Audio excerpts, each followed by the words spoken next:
In a world where conformity stifles creativity, there's a place where art and technology thrive and dreams come alive. Welcome to iACADEMY, where your passion can change not only your future, but also the world around you. Art is a form of escapism for me, a way where I can escape into a whole new universe where I make the rules. Art has also been quite therapeutic, a matter of self-expression that no words could ever express. But it wasn't until I stepped foot in iACADEMY that I understand the true transformative power of art. Thanks to iACADEMY's second degree real estate management program, I carry with me not just a degree, but also a sense of purpose. iACADEMY has really been a great investment in my career growth. I'm John Cuison. I'm the Dean of the School of Design and the Arts, or SODA. As an educator, my goal is not only to teach technique and skills, but also to ignite passion for my students. I think that art education can change lives. It can open doors or opportunities that would have otherwise remained closed.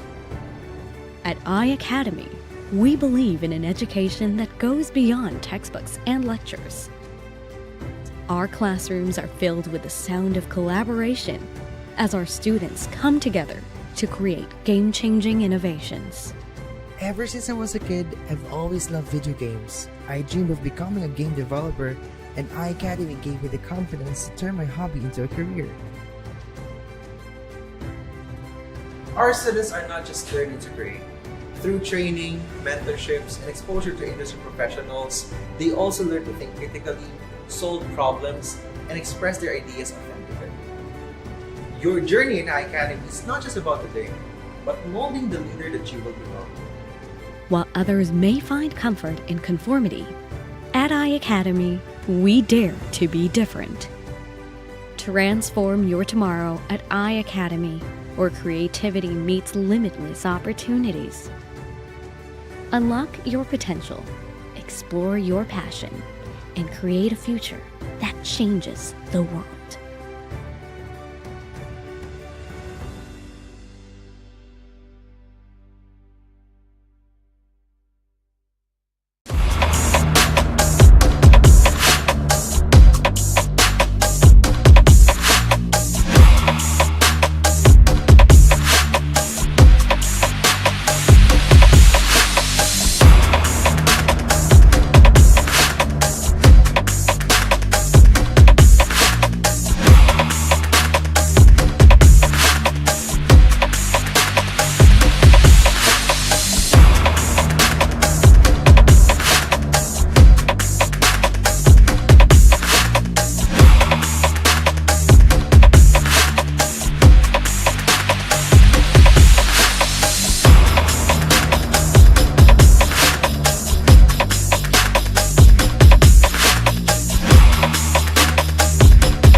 Hello guys, ako si Rodessa, RHOD SSA from Viva Records, and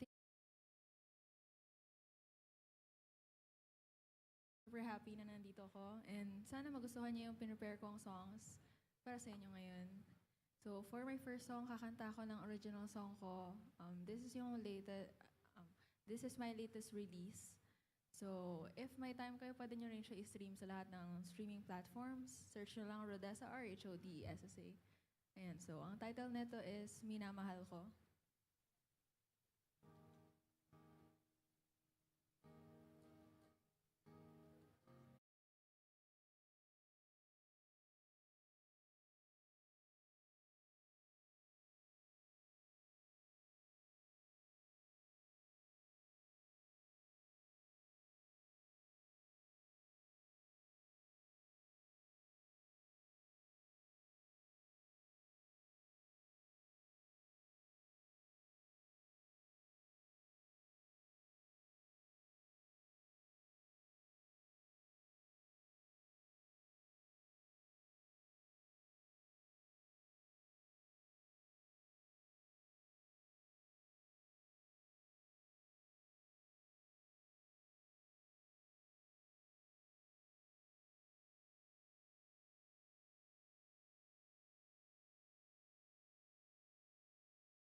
I'm talking about. Someone who plays a pivotal role in the iACADEMY community. Ladies and gentlemen, iACADEMY's president and CEO, Dr. Vanessa.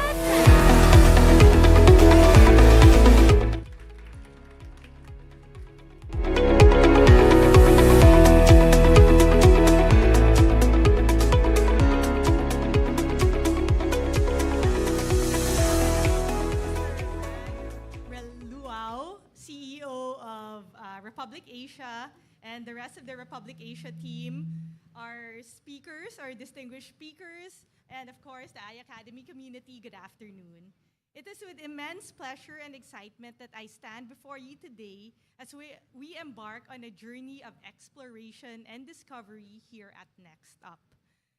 This gathering is a testament to our shared commitment to advancing the digital landscape, and I am honored to have each one of you here. Today, we have the privilege of engaging with some of the brightest minds in the digital realm. We've assembled a diverse group of digital advocates eager to tackle the questions and concerns that lie at the heart of our dynamic industry. This is not merely an event. It is a collective endeavor to shape the future of digital media, content creation, and sharing. As we dive into the discussions, let us not forget that our world is undergoing a profound transformation. The digital space is evolving, and with it, our approach to content must adapt. Next Up is designed to be the crucible where new ideas are forged, tested, and refined. Together, we will revisit the roots of traditional media, seeking to blend wisdom with innovation. Partnerships have always been at the core of iACADEMY's mission. We understand that to truly impact an industry as dynamic as digital media, we must continually seek collaboration with the best and the brightest. It is through such alliances that we address the demands of an ever-changing landscape, ensuring that our students are equipped with the latest knowledge and skills needed to thrive. In recent years, iACADEMY has been steadfast in seeking partners who share our vision of innovation, creativity, and excellence. These collaborations are a testament to our dedication to providing our students with world-class education that prepares them to be pioneers and leaders in their chosen fields. Today, as you engage in this deep dive into digital media, I encourage all of you to be open to new ideas, challenge conventions, and to emerge with a renewed sense of purpose. Together, let's explore ways to embrace a more responsive and responsible approach to digitized content creation, consumption, and sharing. Thank you all for being part of Next Up 2023. I am confident that the insights and connections forged here today will have a lasting impact on our industry and the future of digital media. Let us begin this transformative journey. Thank you. Thank you so much, Dr. Vanessa. Well, digital media is indeed evolving, and we are ready to dive in. Now, to let us inside the dynamic world of digital journalism, let's call on the founder and CEO of Republic Asia, Mr. Bran Reluau.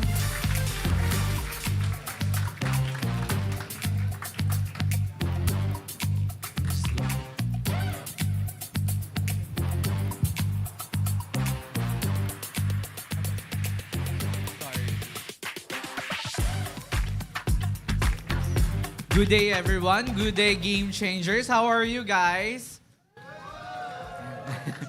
Again, thank you for this event. And to all the students who are with us right now, good afternoon. And of course, magandang hapon to our partners. Thank you again, Miss Raquel. Where are you, Miss Raquel? Thank you so much. Siya yung super alert na CEO ng iACADEMY. Thank you for making this event happen. And of course, to the CEO of iACADEMY, Ms. Vanessa, thank you for the continued partnership. Maraming salamat po. And everyone, welcome to the #NextUp event. As you know, the media is continue to evolve, as mentioned by Ms. Vanessa earlier. And as we continue to evolve and change to different kind of dynamics, we need to also to adapt. And this is where the event, things like this happen. Nowadays, journalists is not just seen in TV or in news paper or in radio. They're also available right now. And digital tools have allowed us to revolutionize the way we craft our news and stories and how we present them to everyone. And we need to keep up with these changes. And because the audience is also evolving, sino pa yung mahilig sa news right now? Who are actually interested to become a journalist or media practitioner? Anyone? So, okay. Chismis lang daw. No, actually, chismis is a form of news, actually. It's just how we deliver the news. It's part of the entertainment news. But now we can get the news anywhere we want. And this event, the news, the next up comes in. Where we gather the veterans and experts in media and journalism industry to actually understand how it continues to evolve and how we will learn from this continuous evolvement. Especially right now, we have the new AI coming and helping us to deliver the news in the most fascinating and most advanced way.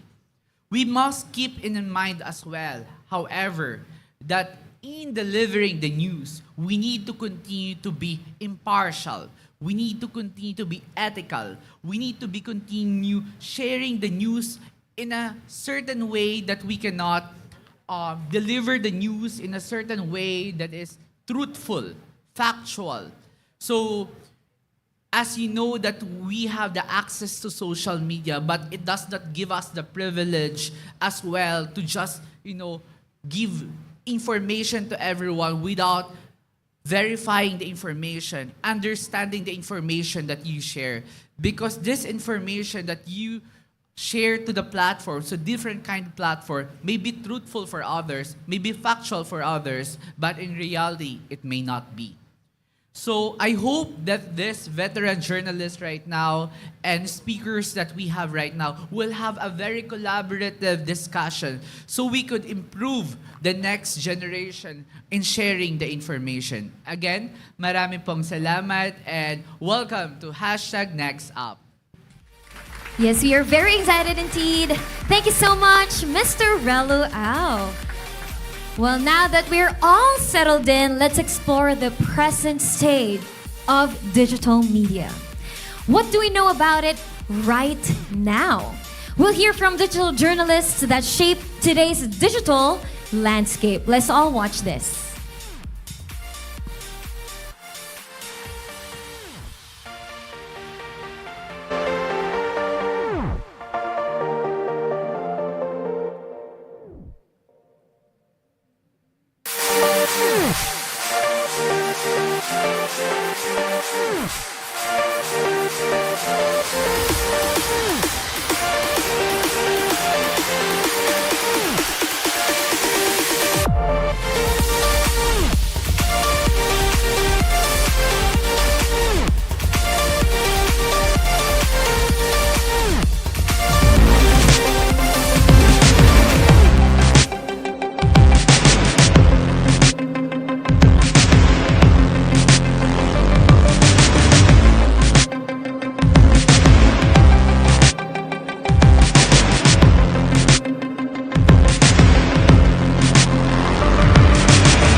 Our first speaker is a journalist through and through. Wanting to be a journalist since the 5th grade, he grew up to be named Broadcast Journalist of the Year twice, a co-founder of Philippine Center for Investigative Journalism with over 2 decades of experience in broadcast journalism, documentary filmmaking, and reporting. He is dubbed as the quintessential journalist. Let's all welcome Mr. Howie Severino. Magandang araw mga kapuso at mga kapamilya at mga kapatid, mga kababayan. What a wonderful young audience, no? Ito lang yata yung school na pati yung mga administrator mo kung estudyante. Wow. Okay, I guess it's safe to say na lahat kayo ay digital natives, no? Okay, you know, there's an artist who did a series of illustrations depicting today's generation, no? Isa ito dito.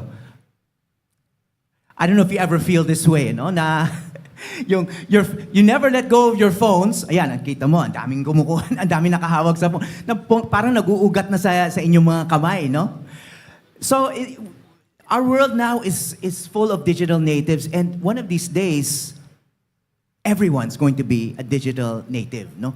But I want to introduce you to an analog native. Kasi endangered species na sila eh. Okay? And I want to give you one specimen who's still alive. And that's me. In 1988, analog native. Actually, sometimes I say that's my sister. Well, wala akong electronic device on me at all, no? Yung aking camera dito ay film. Ngayon, yung mga film cameras, parang retro. It's like vinyl, di ba? Parang collector's items. In those days, vinyl is the only format. Film was the only format. Ang laman ng bag ko, walang cellphone yan, walang anything, there's nothing else except for analog equipment. I had film, itong hawak ko, it's a real notebook. I read real books. So, yung perspective ko today is coming from that. Ako'y isang analog native na naging digital migrant. So, ako, I'm so happy to be alive because I feel that I'm occupying a sweet spot. I've seen all the formats from film, all the way to streaming, all the way to whatever we're using today. And I'm still in my prime. So I think that's what I can share with you. I don't think I can share, too much about today's technology kasi kayo yung mga savvy dyan, kayo yung mga digital natives, no? But I'm a user. Hindi ako eksperto dyan. But what I can share with you is the perspective of someone who has seen almost all of the formats in the last 35 years. I've been a journalist since 1988. So you just do the math, diba? Just do the math. So, I'm still active. I'm not retired. I do a podcast. This is one of my most recent podcasts. I did Mikey Bustos, who's a millennial. So almost everybody I work with, that I interview, is much younger than me. In fact, most of the people that I interview now, and most of the people I interview are actually established professionals, but I'm old enough to be their father or sometimes their grandfather. But in a way, I'm their colleague, I'm their peer. So kaya sinasabi ko, I'm in a sweet spot, no? Because I have the advantage of this perspective, this historical context, but at the same time, I'm still active in today, and I'm using all of these tools. I'm using the same tools that you're using. Hindi ko masasabing eksperto ako, no? Pero I'm a user just like many of you. Okay, so I'm gonna give you, for the digital natives here, a quick rundown of recent communications history. Okay, does anyone still have this at home? Okay, may landline pa ba kayo? Landline, okay? May kayo, okay, mga nasa front row, okay? Karamihan. Okay, this is the original chatting device. Okay, yung chat natin puro ganyan, di ba? Dati, walang mga keyboard, no? I mean, you'd have to chat on a real phone. Voice. Puro voice. Ako naabutan ko pa, sir, naabutan niyo pa yung party line? Okay, kasi kulang ang landline sa Pilipinas, so you had to share a landline with your neighbors. Madalas hindi mo kilala, gusto nilang gamitin, tapos habang may kausap ka, sabihin, party line, pwede magamit. Okay. Tapos na yung panahon na yon. Okay.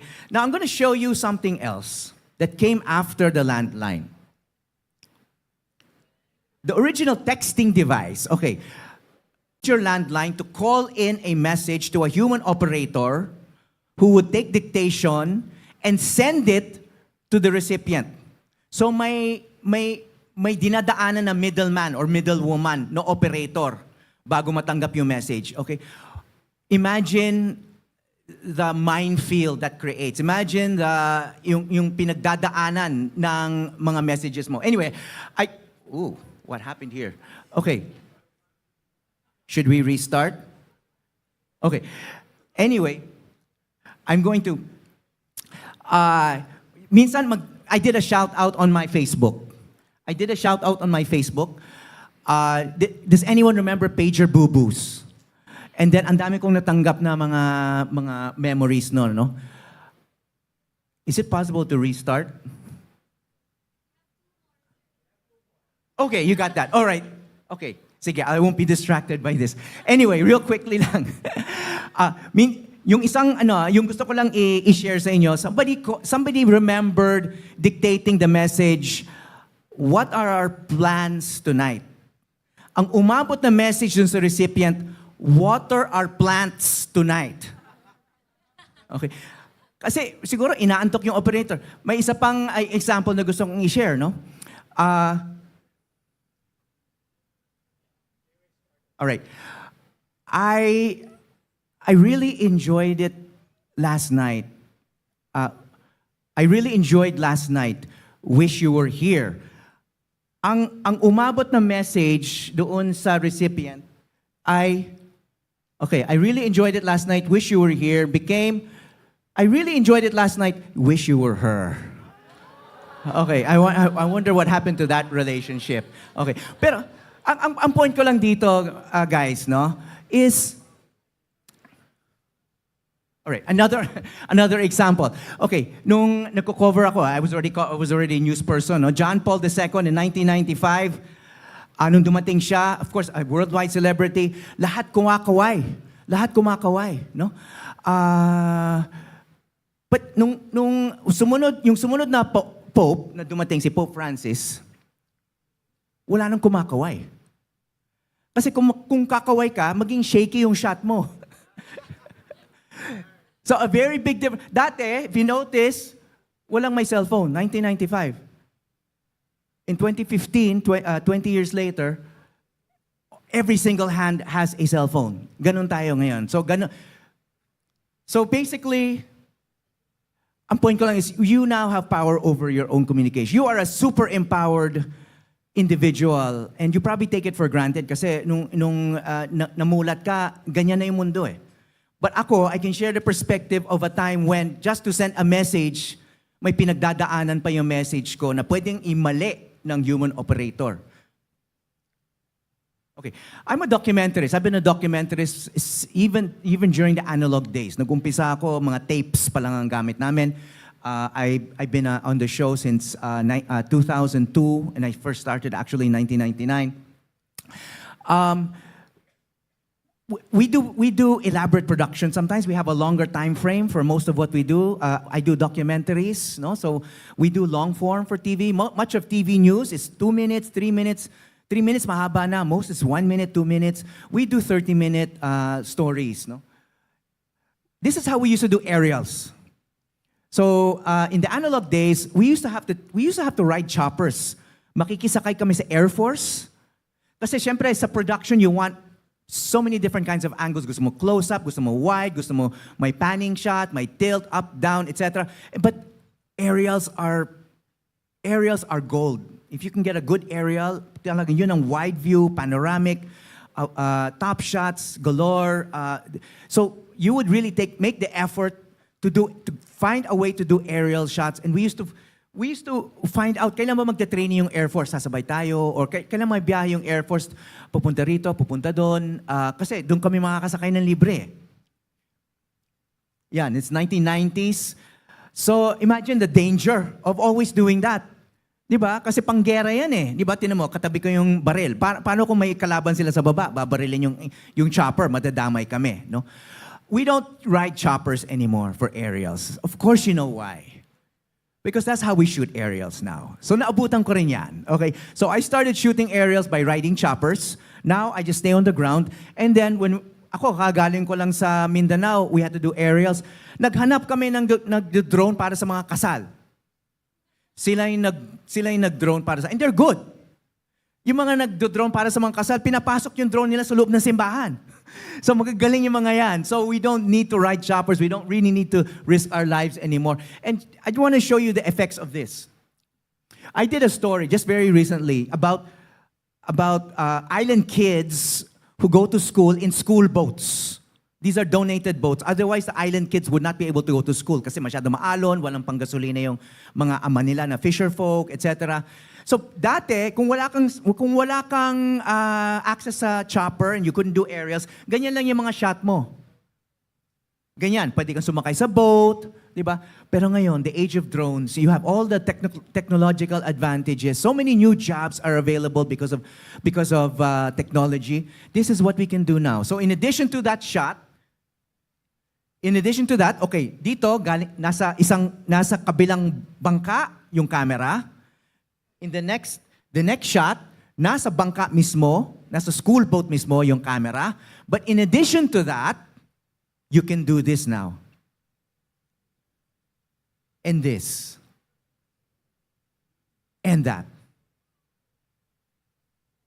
So iba, di ba? I mean, it shows you the world na konteksto ng boat na yon. Otherwise, nandun ka lang sa boat, nandun ka lang katabi ng boat, nandun ka lang sa lupa. But with a shot like this, it really adds a certain grandeur to whatever you're doing. Okay, so I want to caution against techno-euphoria. Every time there's a new technology, there's techno-euphoria. And it happened with social media, it happened with internet, it happened with mobile phones. People are looking mostly at the advantages but not the downside. And tulad nito, nung unang lumabas yung social media, less than 20 years ago, parang everyone was saying it's going to democratize the world, it's going to make the world a better place, it's going to be more perfect. And yung naging example nila yung democracy movement sa Arab Spring, etc. Well, we know what happened. In a few years, na-weaponize yung social media, kaya nagkaroon ng disinformation, nagkaroon ng troll farms, nasira yung, in a way, nasira yung political culture all around the world. It enabled, certain political leaders around the world na hindi naman talaga pro-democracy, etc., etc. So I want to caution against that, na magkaroon tayo ng techno-euphoria because we're in another new technological age. And I'm glad that nagpapakita na tayo ng skepticism. And I'm going to show you an example in a couple of minutes. But I did this interview. Naging patient zero tayo according to Facebook in terms of fake news, disinformation. So from this techno-euphoria, we're now in this era of techno-reality. We know, lalo na kayo, digital natives, I don't think I should worry about you believing and spreading fake news. It's your grandparents and your parents that we need to worry about, di ba? So basically, these are a few of the truisms that we need to think about. First of all, technology disrupts. Okay, tanggap na natin yan. But we know this intellectually, but very emotionally, yun nga, na-excite pa rin tayo pag may bago. So it will abolish jobs. It will abolish jobs. Kasi yan ang isang kinatatakutan na marami. But it's also going to create new jobs. Di ba nag-strike sa Hollywood ang writers and actors? Kasi akala na mapapalitan na sila. And with streaming technology, mga writers can no longer collect royalties from reruns, etc. So nag-strike sila. So ang dami natatakot ngayon sa mga bagong technology. But it's going to create new... We've seen this. Di ba? So dati, I still grew up with Encyclopedia Britannica, yung nasa bookshelves. Imagine yung industriya na yon at churning out yearly sets of encyclopedias. Ngayon, wala na yatang nagbabasa ng mga libro na encyclopedia. Everything's online or you just go to Wikipedia, which is free. So you adapt to technology and you learn new tools. Ang tinatawag namin dito sa GMA Network ay upskill, or sa aming industriya, it's upskill. You upgrade your skills. I did a tour of live news studios in the United States very recently. Pagpasok ko sa live news studio na sa isang very popular network in the US, wala nang cameraman sa loob ng studio. Everything was robotic. So tinanong ko, nasan yung mga cameraman? Nandun sila sa control booth, sa likod. Wala na sila sa loob ng studio. So anong trabaho nila? Sila na ngayon ang mga director. They were retrained to become directors. So they were deciding the shots. Kasi pwede mo i-automate eh. You can even do that from your cell phone, from your house. You see in the camera yung nakikita ng camera sa loob ng studio, and then you can control the cameras. So that's a new job. But the cameramen had to upgrade their skills. So new technology creates rewards, but it can also cause harm. Okay, alam na natin yan because of social media. Nung unang lumabas yung social media, people were just talking about the rewards, the benefits. People weren't talking about, pwede palang i-weaponize yan, pwede palang gamitin para sa propaganda, pwede palang gamitin yan para siraan ng ibang tao, pwede palang gamitin yan para tumulong sa eleksyon, etc., etc. So, ang goal natin with any new technology is to maximize rewards and minimize harm. So we need to learn from the recent past. Be wary and skeptical, research the pros and cons, develop guidelines and guardrails. Okay, even here, I mean, not just for media, not just for journalism, but for schools. Ano yung guidelines and guardrails? Diba? To what extent can you use your mobile phones while taking an exam? To what extent can you use the internet? To what extent can you use AI? All right. Now, ito pinag-uusapan. So I want to address it head on. Ano? So naglabas kami about a month ago ng AI sportscasters, si Maya and Marco. Ang daming pushback. May mga nagalit, ang daming nag-react, kasi natatakot na yung iba na mawawalan sila ng trabaho. Lalo na yung gustong pumasok sa broadcasting, sa sportscasting. Okay. But if you actually saw the real product, kasi ito, unang lumabas ito, ni-roll out, it was mostly a press announcement. People hadn't seen the real product. And then when the real product came out, may mga nag-react parang, hindi pala mukhang tunay na tao. Because yung image, mukhang tao. But yung actual performance niya, wala pa tayo dun. So what people concluded was, it's kind of an advanced form of animation. It still cannot replace Gretchen Ho over there, no? Na may emotional connection pa rin sa audiences niya, di ba? Kayang-kaya pa rin mag-interview, yan ang mga hindi kaya ng mga AI sports ka. But who knows? Who knows what the future is going to bring? I don't think anyone can say with absolute certainty that AI will not replace humans in certain jobs. Because in a lot of newsrooms today, transcribing is already being done by artificial intelligence. Transcribing tools. Hindi pa natin nagagawa sa Pilipinas kasi mga interviews natin, halo-halo, English, Tagalog, Taglish. So wala pang language models na feed doon sa mga AI tools. Pero sa ibang bansa, because they speak pure Korean or pure English or pure German, etc., mas madali yung language models doon. Sa atin medyo nahihirapan dahil tulad ko, halo-halo magsalita. So ang point ko lang is that humans still rule. What people overlooked was while we were rolling out Marco and Maya, we were also rolling out 12 human courtside reporters na bagong hire. So actually, itong dalawang to, they were promotional novelties that they did not really replace anybody kasi nandiyan pa rin naman si Martin Javier, nandiyan pa rin naman yung mga sportscasters namin. Pero in addition, we hired 12 new, they were fresh faces, some of them still in college, many of them as old as you guys. Lahat yan may bagong trabaho, lahat yan may mga sweldo, lahat yan may mga libreng damit, etc., exposure. So, right now, I don't think you have anything to worry about in terms of this particular job. But the thing we must remember is humans still rule, but humans must rule. We should never let technology rule our lives. Kasi napakadali. I mean, technology leaders around the world are already warning that if we do not control AI, it's going to control us. So ngayon pa lang, gumawa na tayo ng mga guardrails against that. So I want to end by just showing you a number of other images. I want to ask you if any of this resonates with you as digital natives. Yung unang image na ipinakita ko sa inyo, yung mobile phone sa sobrang tagal sa mga kamay ninyo, nag-uugat na. Okay? So is this your life? Pag nagde-date kayo, ay tingin ng tingin sa phone yung kausap nyo? Okay? Aminin. Alright? Okay? Habang nakayakap, ay iniisip narinig yung mga notification, habang sumasayaw. Okay, yan, sa bahay. Okay, minsan hindi na nag-uusap yung mga magkakamag-anak, kahit sa kama, nakatingin pa rin sa phone, kausap na ng partner, hindi nakikinig.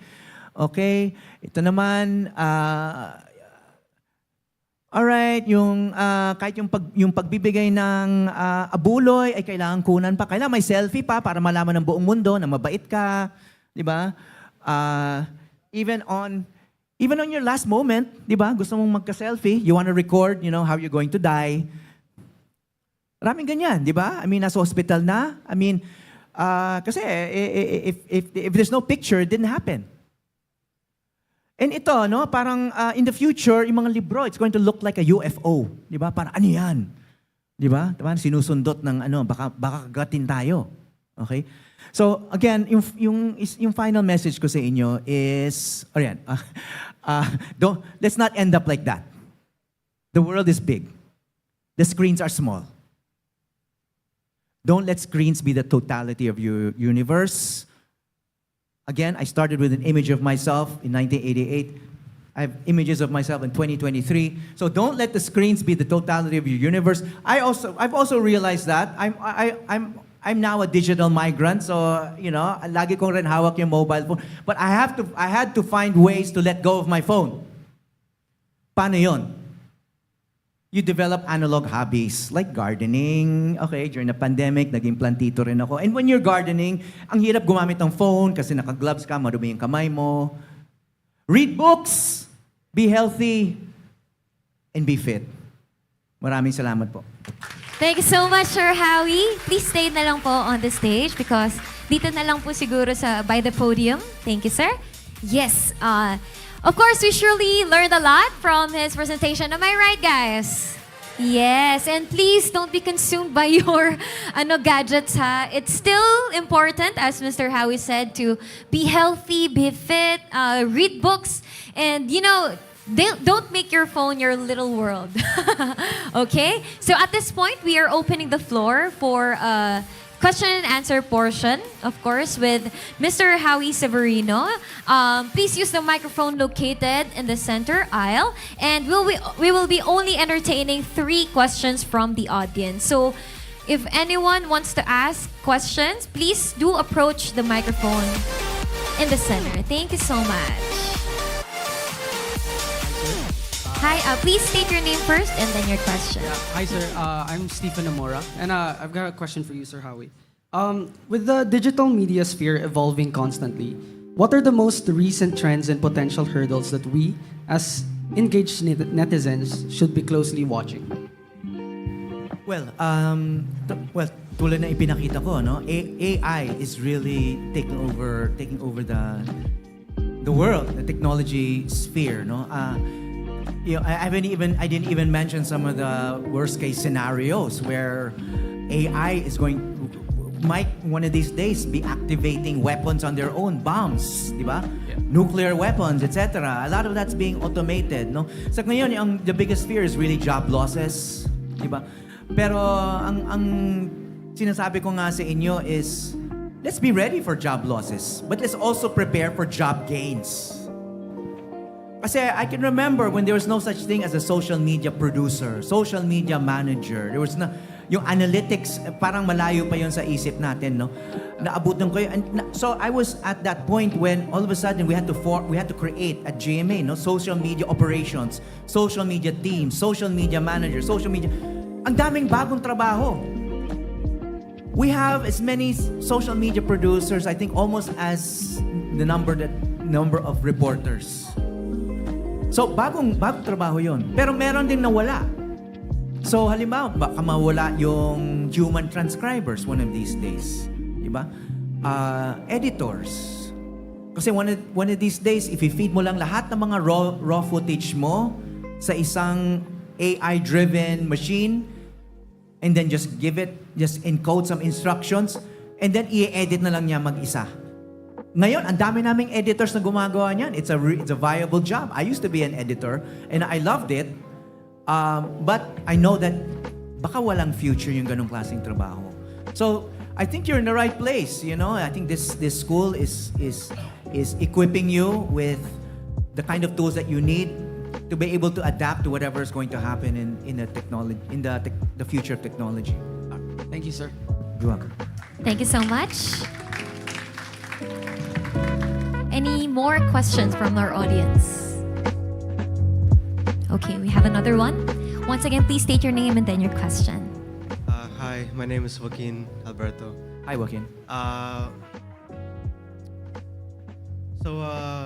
Like, thanks to the internet, right? Like, acquiring a platform for any niche is accessible to anyone for anything, right? But like, that feeds into like a lot of oversaturation, and that potentially bleeds into like creating like false news or like drowning out like important discussions. So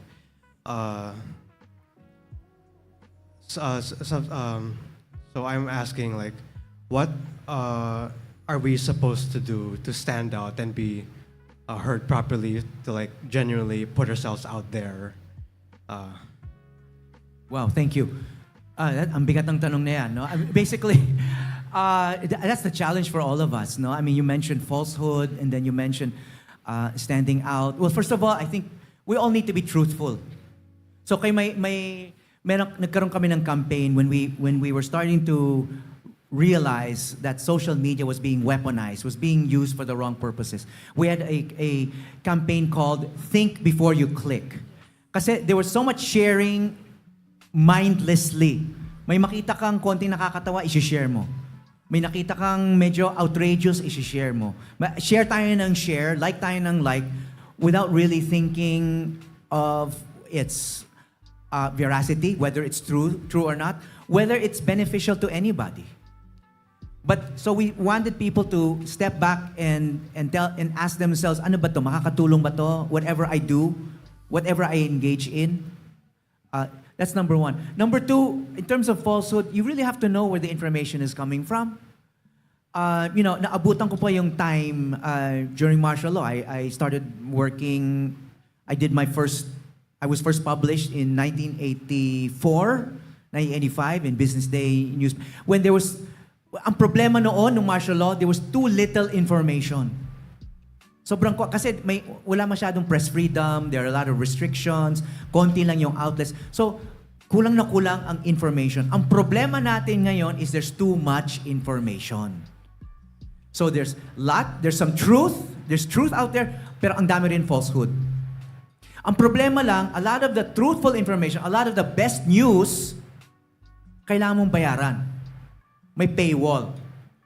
But almost all of the falsehoods are free. So that's one of our biggest challenges right now, is how to make the truth more accessible and how to make it stand out. And one way is just educating more discerning people. You need to be more discerning. You need to learn the tools, both the skills and the technologies that will enable you to detect falsehood, make you distinguish between what's good information and bad information, and make sure that you only engage and spread the good information, and you let others know how to gain these skills as well. Thank you. You're welcome. Thank you for the question. Thanks so much for that question. And we will be only entertaining one more. So, last question po from our audience.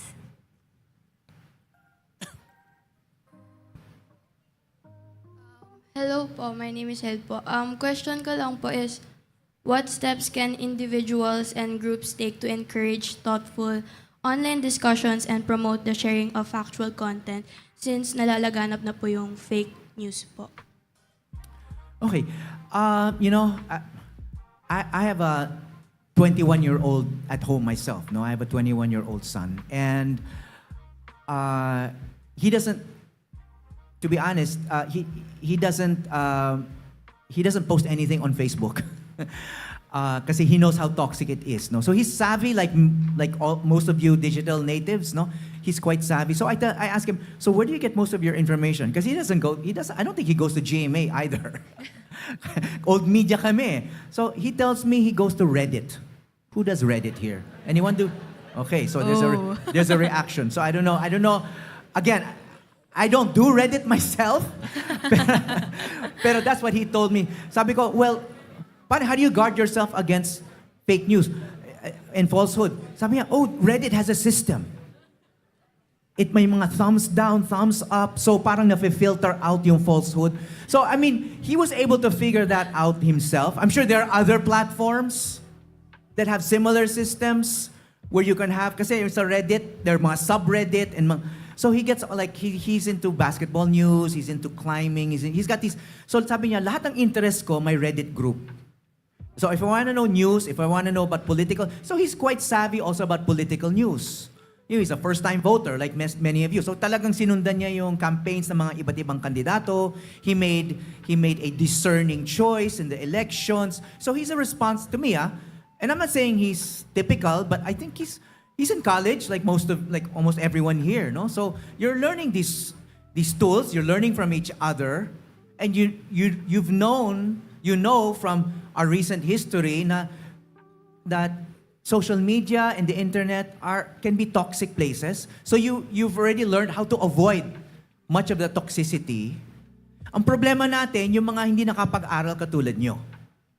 Because they're not talking to other educated people and not teaching each other about these platforms, about these tools to filter out the toxicity, the pollution, the falsehoods, the lies, and just consuming the best information for your brains, di ba?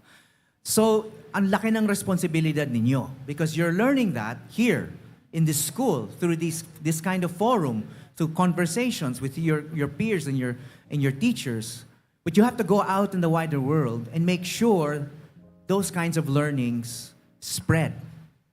Because you're inheriting this world and you don't want to be living the rest of your adulthood in a toxic world, in a world that, can blow up because hindi tayo gumagamit ng technology in a responsible way, in an ethical way. So, napaka-importante yung ginagawa nyo sa school na to because you're learning these lessons, you're learning the ethics of technology, and not just the skills, not just the technical aspects, but you're learning the human aspects of it and how to use it to make the world a better place. So, maraming salamat sa inyo. Thank you so much, everyone who participated. And of course, thank you so much, Mr. Howie Severino. Maraming salamat po. Yun din ang take a seat po. Yes. Okay, so for our analog natives, ang Reddit po ay isang open forum sa internet. Alright. So, actually, we will be moving on to our next speaker. Our next speaker for this segment is the Deputy Director General for Operations at the Intellectual Property Office of the Philippines, Attorney Anne Claire Credo Cabocha.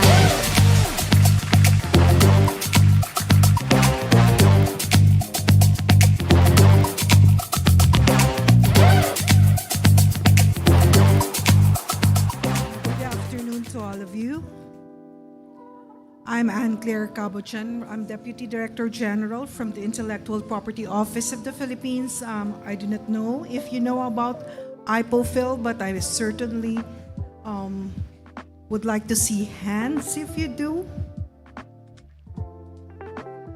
So yes, so among others, we are handling the case of Itbulaga, although on trademarks, but I am not going to disclose anything about that given that it is sub judice because it's in an exercise of quasi-judicial functions. So I would like to thank, of course, iACADEMY for this invitation to share with you as the government agency that is mandated to protect intellectual property or IP rights.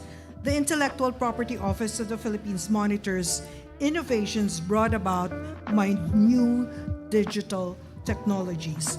So in the IPO field, we call IP Yamang Isip, precisely because these are creations of the mind. And so I hope that we can provide information on some of these groundbreaking discoveries in the digital world and how IP can support journalists, media professionals, and other creators amidst these changes.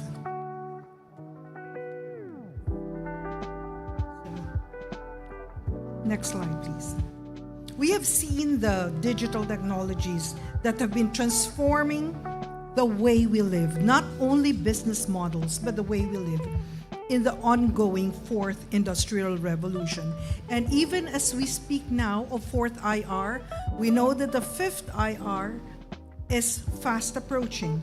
So these range from connectivity to analytics, human-machine interaction, and advanced engineering. IR 4.0 was also accelerated by the recent pandemic, as physical distancing and shifting consumer demands caused companies to take on digitalization and contactless operations. Meanwhile, media in the digital landscape has also undergone certain changes. This has not only affected the dissemination of news and information, but also the role and the relevance of journalists, especially print journalists, in this digital future. Next slide, please. I would just like to cite some examples of these groundbreaking technologies making waves throughout the world today. I heard it from the first speaker. Also, one example is blockchain, which is being touted as the future of decentralized economies and trade. Blockchain technology is a system in which a record of transactions is maintained across computers that are linked in a peer-to-peer network. Examples of this application include cryptocurrencies and other fungible digital assets. One application of blockchain that saw its popularity explode during the pandemic was NFTs, or the non-fungible tokens. These are unique and scarce digital assets representing digital or real-world items that have been tokenized through blockchain. Depending on the value of the market and what the owners place in them, these items can be traded and exchanged for money, cryptocurrencies, or even other NFTs. And as Mr. Severino had mentioned several times, in the room we have practically all of you being digital natives. You probably understand this better than a digital immigrant like me, or what all these new technological advancements have been that are in place. This consists of the recent technological innovations have also promised us a virtual world with the metaverse, though this is still evolving and has not yet realized its full potential. This consists of multiple interconnected synchronous virtual platforms that consumers can experience through avatars. In the metaverse, digital and physical space will likely be blurred as virtual content can be displayed. Consumers can access the metaverse to devices like augmented reality and virtual reality headsets. And all I can tell you is that these are things that I saw in movies and TV series growing up, but certainly they are now a reality. Next slide, please. One of our major advancement that is also making waves is artificial intelligence. AI currently powers many of the critical economic sectors of the world, like transportation, education, manufacturing, communication, banking, and entertainment. With the latter, AI can draw on huge volumes of data provided to autonomously generate music, poetry, movie scripts, novels, artworks, and of course, news articles.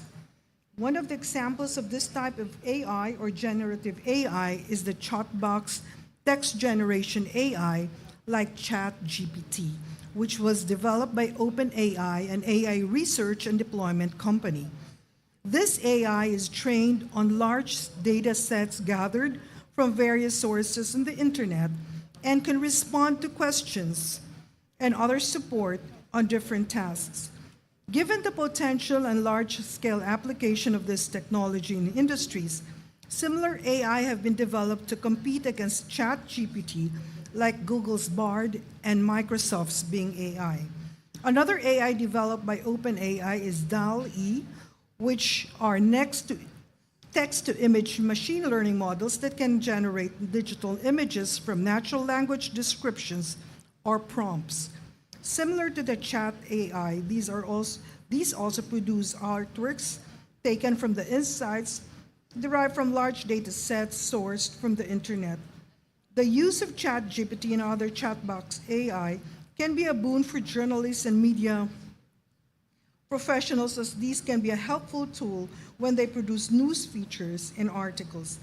Meanwhile, image generation like DAL-E can help in producing images and graphics for the same features and articles. While these news institutions like AP News are open to the use of AI tools, there are fears in the industry that reporters and editors can be replaced by chatbot AI. Furthermore, some news stations are now experimenting with virtual news anchors to replace human ones. Next slide, please.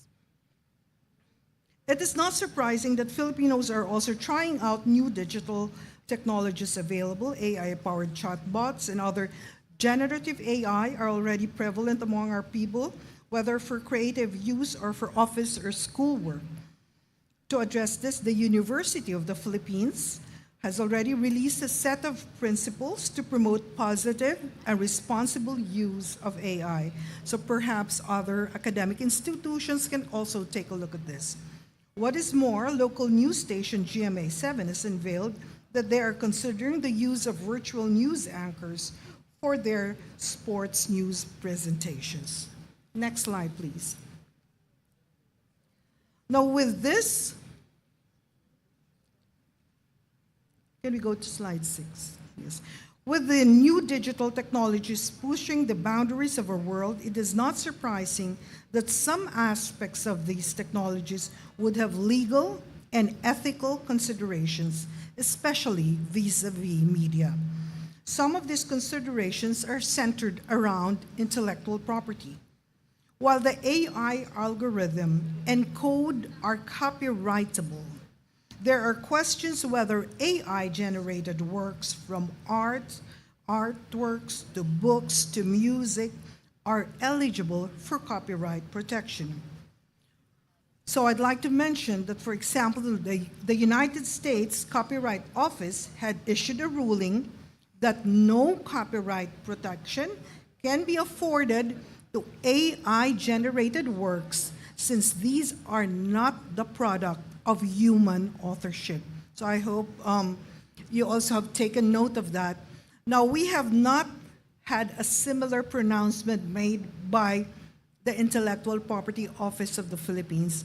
Discussions are ongoing in the World Intellectual Property Organization, of which the IPOPHIL is a member, and discussions are indeed very vigorous, and we are participating in these discussions so that when we in the near future make a policy pronouncement, it would have considered everything, legal and ethical.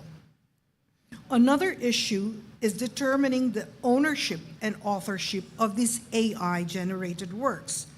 Should the owner be the programmer of the AI, the creator of the AI models training data, or the consumer who uses AI to create other work? So next slide, please. The third issue is the use of copyrighted AI-created works as input in training algorithms. Given the training AI systems is data-intensive, This process requires a huge number of pre-existing works as data sets. These, in turn, may likely infringe the copyright owner's exclusive right to reproduction. I do not know if you are aware of copyrights. So copyrights, they're really, books, artworks, even programs. They are protected under the law from the time they are created, not from the time of registration. But if you register it, under the present law, it is the National Library that is the repository, but the IPOPHIL has been deputized to be a registration authority. So now if you register it and you have a certificate that it has been registered, you have something to show that it is protected under our IP laws. But even without registration, nobody can just take it away from you. And that is why we at the IPOPHIL, we are always out there saying that if you take something, as an essay, a term paper that does not belong to you, that is actually theft, because that is the intellectual property of somebody else. So, of course, there are other legal and ethical issues surrounding AI and ChatGPT. In particular, some of these include deep fakes of artworks and literary works. There is also the proliferation of AI-generated essays and research papers in the academe, with students copy-pasting texts out of ChatGPT conversations. I hope it is not happening here. So related to the third issue, a number of media organizations have released an open letter protesting the use of by tech companies of their news articles to train chatbots without fair remuneration, just like property, because it is intellectual property. If you have any accounting background, because aside from being a lawyer, I'm an accountant, if you look at the balance sheet, intellectual property is under intangible assets. So there's value to that property. So if somebody owns it, nobody can take it away or use it or sell it without the owner's permission. So related to the third issue, the fair remuneration concern has been raised. Next slide, please. So on protecting IP in digital media, despite the challenges and issues surrounding these new digital technologies, there are safeguards to protect creators and their content in the evolving digital space. For example, there is the 1971 Berne Convention for the Protection of Literary and Artistic Works and the WIPO Copyright Treaty, which adopts the Berne Convention to the digital environment. Under the Berne Convention, copyright refers to the protection of the rights of authors over their literary and artistic works. Under the WIPO Copyright Treaty works, what is protected by copyright are in the form of computer software, digital images, multimedia works, publications, blogs, even memes and other user-generated content. Next slide, please. So in the Philippines, Republic Act 8293, or the IP Code, is currently sufficient to address matters relating to new digital technologies, as copyright covers both physical and digital works. The IP Code also defines an author as a natural person who has created a work, and under this concept, an AI does not qualify as an author. So I repeat that AI does not qualify as an author. So there are also a good number of legal precedents and existing regulations on IP rights to rely on within this new digital environment. Admittedly, some adjustments will still be needed, but on our part, next slide please, on our part, IPOPHIL remains committed to protecting the IP rights of content creators and distributors in the changing landscape. I think I went faster than I should. So to conclude, IPOPHIL has already transcended its role from being a mere regulator of IP to a more developmental, policy-oriented one as enablers of entrepreneurs, industries, the youth, creators, the community, and the academe. And to be more sensitive and responsive to the plight of our stakeholders, IPOPHIL aims to make its policies and practices more aligned and relevant to new technological developments. With the advent of these new digital tools like AI, IPOPHIL is reviewing how these technological advances will affect the IP creations of our people and what protections can be accorded to them. So rest assured that in the IPOPHIL we remain committed to protecting the IP rights of content creators and distributors in the changing digital landscape. Thank you very much. Thank you so much, the Deputy Director General Attorney Cabochan. Please stay po dito po by the podium because we are now opening the floor once again for any questions that our audience might have. Please approach the microphone located in the center aisle. There we go. We have our first student. Yes, please state your name first and then your question. Hi, Miss. I'm Joe. So my question is, as a young artist with limited resources, how can I protect my work against AI or other proprietary rights violations? So the best protection is the protection given under the law, and that is through registering your creation with the Intellectual Property Office of the Philippines. And I would like to let you know, of course, that all our frontline functions are done completely online from start to finish. And for the youth, we have a lot of programs in place that encourages our youth creators, youth inventors. I hope that you can check our website as well as our social media pages because there are a lot of programs and even incentives for the youth that is being now rolled out by the Intellectual Property Office. Thank you. All right, thank you. By this time po, we'll only entertain 2 questions. So another one, last question from our audience. Hi, I'm Joaquin Alberto. I asked Sir Howie Right. this question.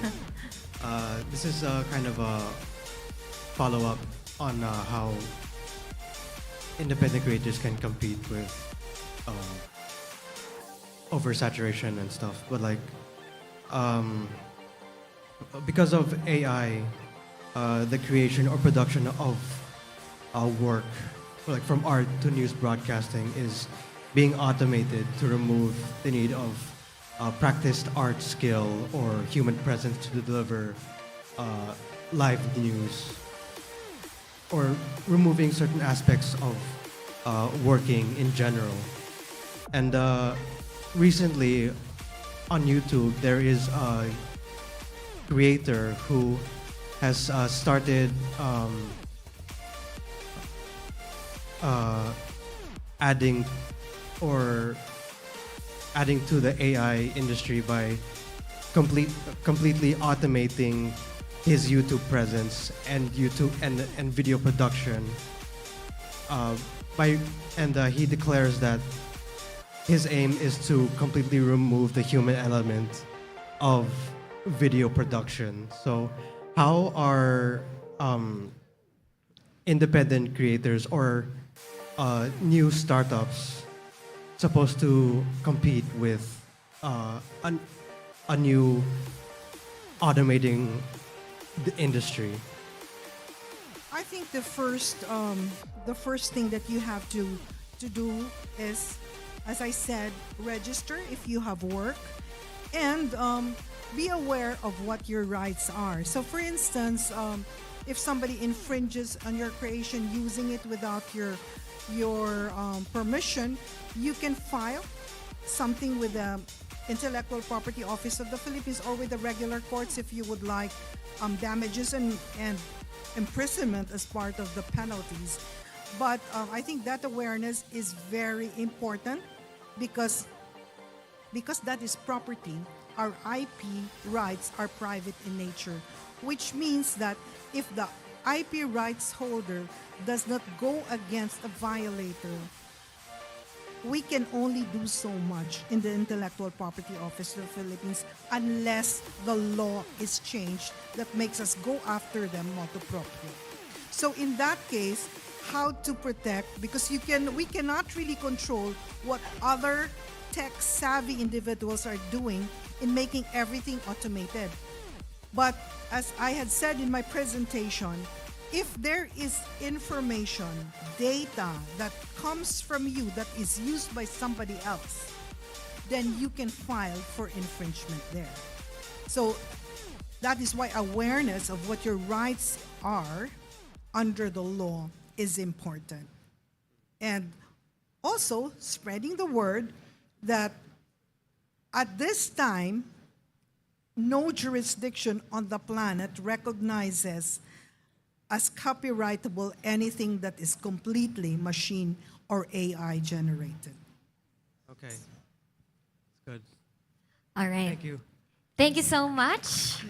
And of course, thank you once again, Deputy Director General Attorney Kabachan. Let's give her a round of applause. Thank you. Yes, ma'am. You may now take your seat. All right. It's really reassuring that we can be protected with our intellectual property, right? Especially that we should know our rights. Thank you so much for IPO for protecting us all in all, and especially the works that our students might be having in the future, right?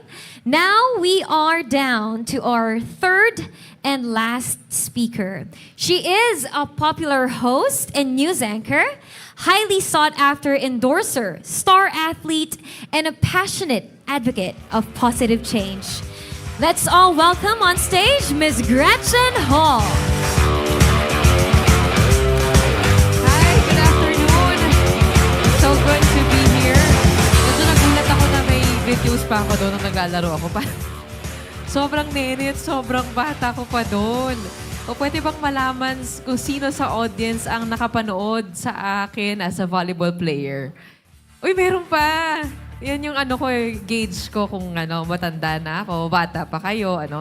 Buti na lang may nakakaalala pa. Okay, so hi!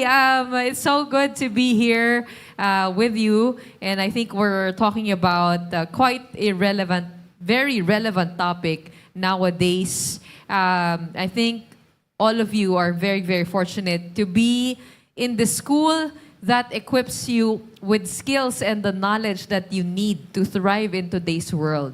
In today's world where many or most are already digitally savvy, what will set you apart really is skill and expertise. So yung kaalaman na maibabahagi sa inyo dito sa eskwelahan na ito, take that to heart. If si Howie was saying kanina, he was a digital migrant. Ako naman po ay isang millennial.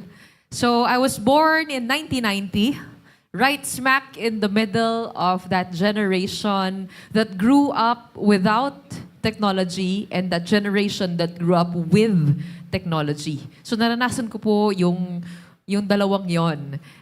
Yung aking kabataan was composed of playing basketball outside, playing patintero, playing piko, playing Counter-Strike, PlayStation, Game Boy, hanggang sa nag-evolve na yan to Sims, to Friendster, Multiply, lahat.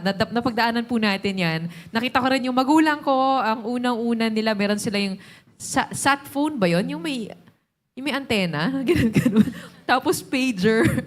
Pero yun, I grew up seeing all of that. And I think it's I feel like I have this responsibility to somehow bridge the two generations in a way, because today's generation's dilemma, I feel, is that people don't know how to disconnect. They don't have any idea what life is really without technology. And I feel that's also one of the main reasons why there are many mental health issues that are arising in today's generation. So let me tell you a little bit about myself. So now I'm with TV5. I have been with the network for about 3 years. Dala po ng ABS-CBN shutdown. Ako po ay napunta dito sa Mandaluyong. At ako rin po ay kasa One News. So if you watch ABS-CBN, the two organizations are like ANC and ABS-CBN. So yung One News po, yung ANC ng TV5. English version, Tagalog version. 3 taon na nga po ako nandyan. I just came from the morning show kanina, Good Morning Kapatid.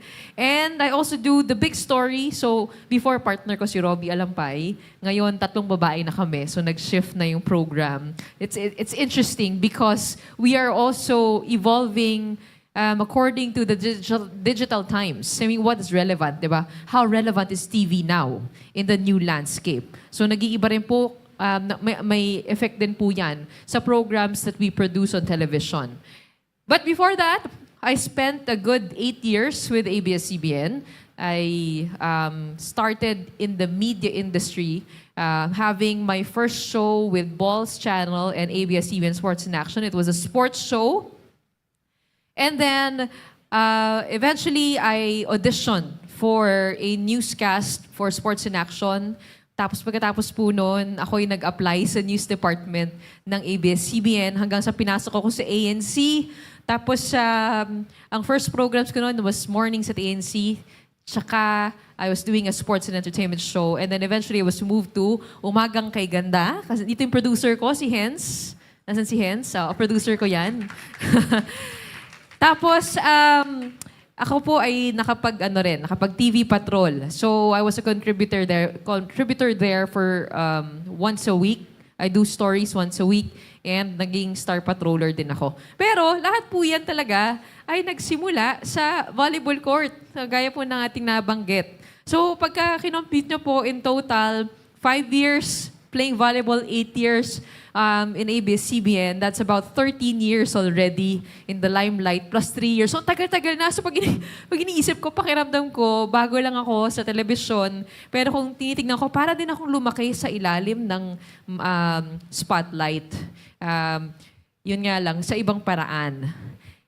Media, I would say, played a huge part in my development as an athlete and also as a broadcaster. Wait lang Okay. So, dati nung sa Ateneo days namin, hindi pa ganun kasikat yung volleyball. Ateneo was a cellar-dweller back then. But before my batch came in, they started gaining momentum. So that, before we came in, it was the batch of sila Charo Soriano. Nag-4th place sila sa UAAP, the highest standing of Ateneo in a long, long time. And before that, volleyball really, I believe, gained popularity within the online forums. Sino ba nakakaalam dito ng Pinoy Exchange? Yon, Pinoy Exchange. Okay, so para siyang Reddit of the olden times. Diba? So, yung Pinoy Exchange na yon, doon pinagkakaguluhan ng mga volleyball player. Kung wari, may naglalaro sa Shakey's V-League, may naglalaro sa palarong pambansa, sa NCR Meet. Kapag may magaling na player, doon lumalabas yung pangalan. Tapos people would, rave about them. Sila Ging Balse, sila Bernal, Venus Bernal, sila Denise Tan, Michelle Carolino. Doon lumalabas yung mga pangalan. So kami, bilang mga batang volleyball player, doon din kami pupunta kasi nandun yung mga idol namin. And then yun na nga, kami na yung naging susunod na batch. Tapos I think, the reason why our batch got popular is because of the storylines during our time. So, 5 kaming rookie in our first year.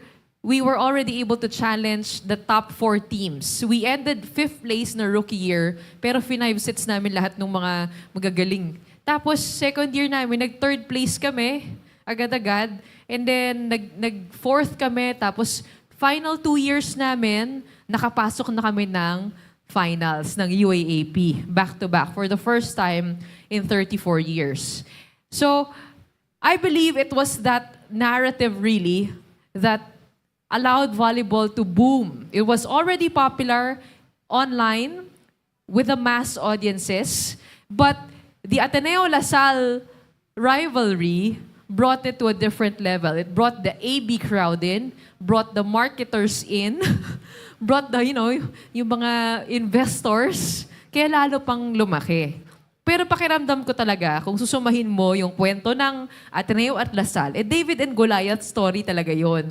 Kami yung David, syempre. Kasi kami yung maliliit, pero maliliksi. Dinadaan namin sa liksi. Yung mga taga-LaSalle, ang lalaki nila, tapos talagang tinatrash talk kami. Hindi ako nagbibiro, totoo yun. So, pakiramdam ko ganito yung storyline ng finals. And that's why so many people tuned in. So, last 2 years, we were in the finals. We were the first volleyball players to play in Araneta Coliseum and the Mall of Asia Arena. We saw a record attendance of 19,000, as I remembered. And when I was younger, I was a basketball player watching PBA. Dahil wala kaming basketball team noon sa aking high school, I had to shift to volleyball. Sabi ko, nung nandun ako sa Araneta, parang ito yung pangarap ko, pinapanood ko lang dati, yung mga PBA player. Ngayon nandito na ako, Tara Flex Court. Ako na yung naglalaro, parang sobrang surreal. So, I would say that our sport wouldn't have grown to its popularity today if not for the coverage of media and the way they told stories. And now, the good thing is, we have a vast array of media platforms that we can use to tell these stories. Just like how volleyball has evolved with technology and social media, we can also do that now with several platforms, not just television, but also social media. Pwedeng Instagram, pwedeng Facebook, pwedeng YouTube, TikTok, ano pa ba? Kumu. Sobrang dami na. But the challenge today is now, which one do we use? It is imperative to understand the strength of each one and learn how to integrate these platforms complementarily. So, I started out, again, I told you, on television, telling stories in television. And for the news, meron iba't ibang klaseng format na pwede niyong magamit.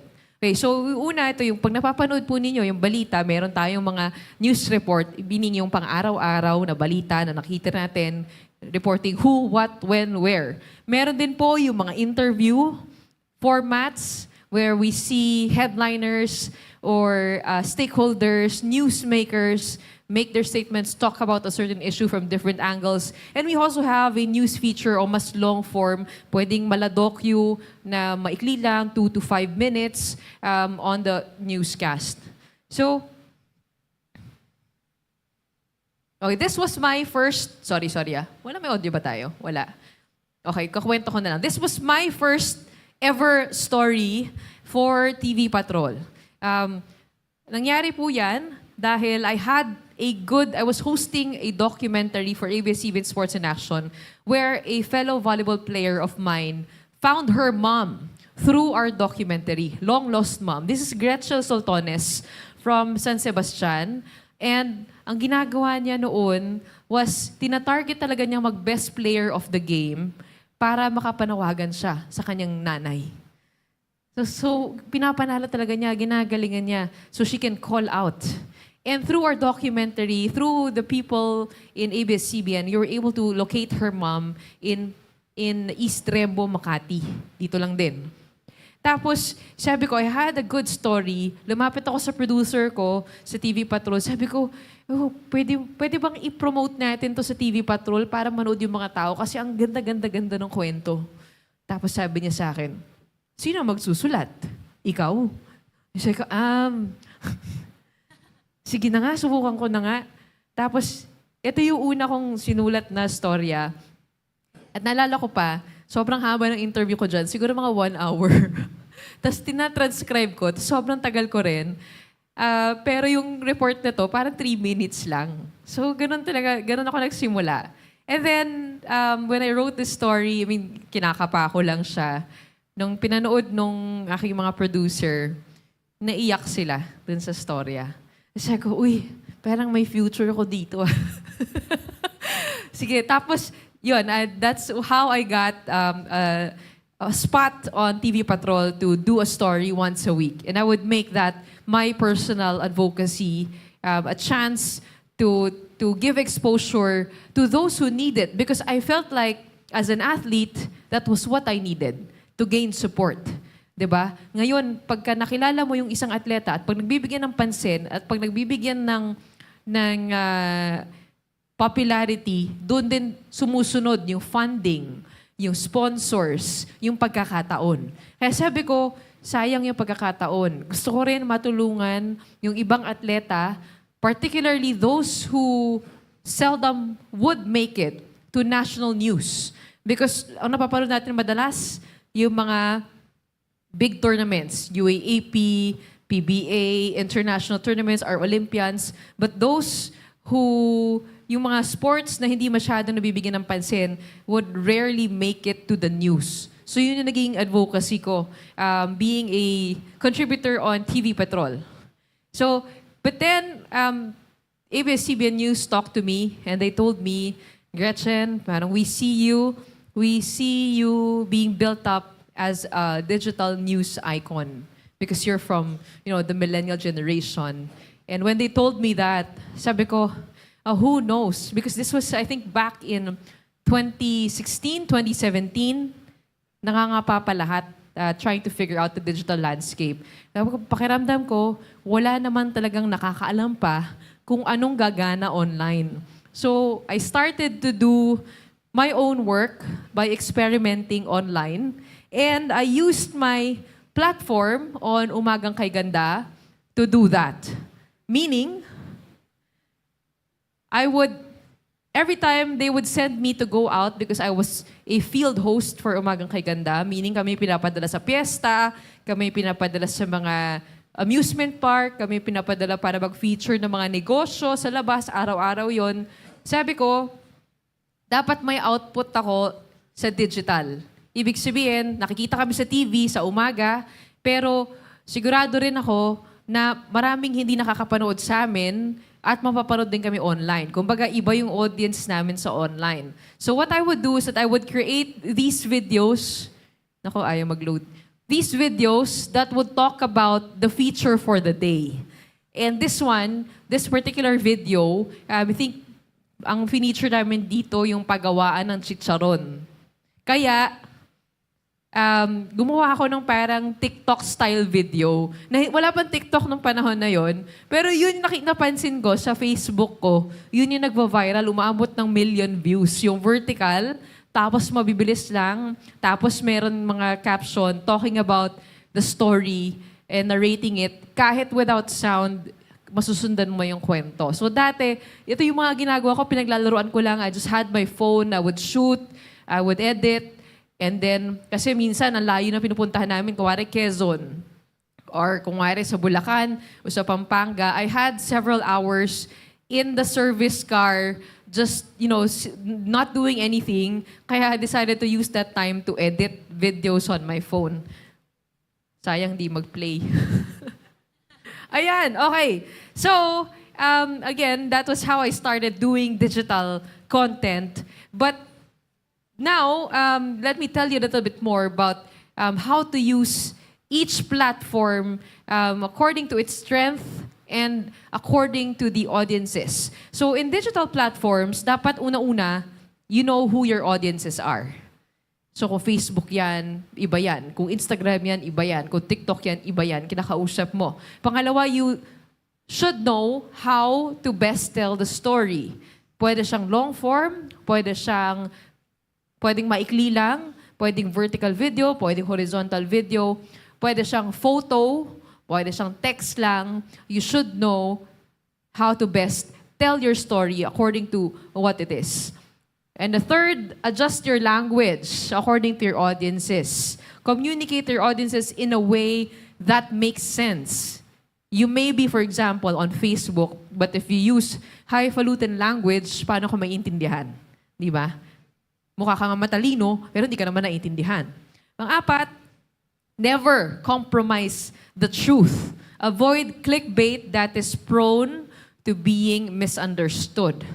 Because that is the number one. Sa dami-dami ng disinformation and misinformation online, ayaw nating dumagdag doon bilang noise. Okay, so Facebook, ang audiences natin dyan, madalas syempre yung mass Filipino audiences. You can use video and photo combined or pwedeng photo lang, just as long as you have a real good caption telling, talking about the story or what you want to communicate. Pwede rin siyang album na maraming photos and magaganda yung caption. I mean, just parang see yourself as being the consumer of what you post online. And captioning dyan, tell me a story or humor me. Alam mo naman tayo mga Pinoy, mahilig tayong tumawa, di ba? So, okay, this one is a video that I edited again on my phone. I was able to make use of the skills that I learned in my UKG days to come up with this story, with this content, because I was doing a bike drive in the middle of the pandemic. So meron ako mga papamigay na bisikleta. Tapos yung bisikleta na yon, iniisip ko, paano ko ba sisimulan tong bike drive na to? Meron ako nakita na news, parang may nag-break ng news, na meron isang rollerblader boy, parang nakakaaliw. Hindi pa siya nagva-viral noon, pero alam ko mag-viral. So pinuntahan ko siya sa malayong malayo. In-interview ko na siya kaagad, and siya yung una kong binigyan ng bisikleta. Dahil nga, nagro-rollerblade lang siya pag delivery. So mamaya, baka magusto niya, magamit niya yung bisikleta na yon para sa kanyang hanap buhay. And we found out that this boy is taking the reins from his father, who parang nagkaroon ng problem sa lower part at hindi na makapag-motorsiklo. Pero dahil hindi pa siya of legal age, wala pa siyang lisensya, kaya he was using his rollerblade. So that was his kwento. Itong video na to, this one went viral. And why did that help? Because this video brought in so much more donations to the bike drive. So from an initial 50 bikes that I was supposed to give away, our campaign grew and grew and grew until we were able to give 1,000 bicycles. Year 2020 to 2021. And then when I got to TV5, I had 10 bicycles na lang to give away. So ginawan ko ulit ng storya. Ginawan ko ng storya sa TV5. Alam niyo kung sino nakapanood? Si Manny Panghilinan. At nung napanood niya, nag-donate na naman siya, 500 bicycles. So 1,500, tapos naging plus 200, 1,700 na as of today. So yun yung power ng storytelling. Yun yung power. People online can say, ano ba yan, pinagmamayabang wala, gusto mo lang mag-viral. Pakialam ko, di ba? I'm getting donations. I'm helping people, spreading good vibes, and so many other people came to me asking, how did you do this bike drive? Or other people went up to us and said, we're also doing the same thing in our city. So it's viral, not just in terms of social media, but also in terms of the idea. People caught up with it and also did it on their own. Yun yung ganda doon. Next, Instagram. So, alam naman natin sa Instagram, medyo mas sosyalin yung mga nandyan. So, class ABC yan, mga working professionals, marketers are there, influencers are there, and the international audiences are there. So, usually when I post on Instagram, it's with that in mind that I'm talking to a global audience. Ang ideal dyan, yung 4x6 na pag ganun. O syempre, tsaka yung Reels, sobrang lakas na ng algorithm niyan. So I know all of this because I really immersed myself totally in digital. Meaning, sinasabayan ko yung pulso ng digital nun. Kasi nga, yun yung toka sa akin, di ba? Aralin itong digital na to. So, kabisado ko siya. But also, somewhere along the way, I figured that you can't keep adjusting or adapting to whatever is popular. At some point, you have to draw the line and say, no, this is me. This is what I want to do. This is my message. This is what I want to tell people. Kasi kapag sunod ka lang ng sunod, mawawala ka na. So kung ngayon, popular ang Instagram, susunod, TikTok, sumunod ka sa TikTok. Pagkatapos may bago na naman, start ka na naman from zero, mawawala ka na kung sino ka sa sarili mo. So sa akin, I had, this existential crisis about, oh my gosh, up until when will I be doing these videos and doing these types of content, and up to when will I be following my audiences? And at some point I said, no, I just wanna tell the stories that I want to tell in the way I want them told, but still be relevant to the current audiences.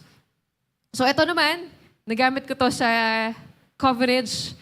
Si Jordan Clarkson, nung nagpunta siya dito for the FIBA World Cup, that's how I use now social media. I also did a video, a quick 1-minute reel talking about, what he did when he went to the tenement. I think this was in Taguig.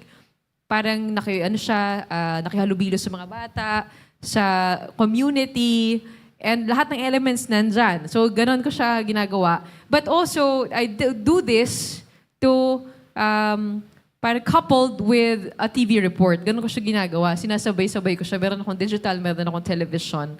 And really just, passionate about telling these stories.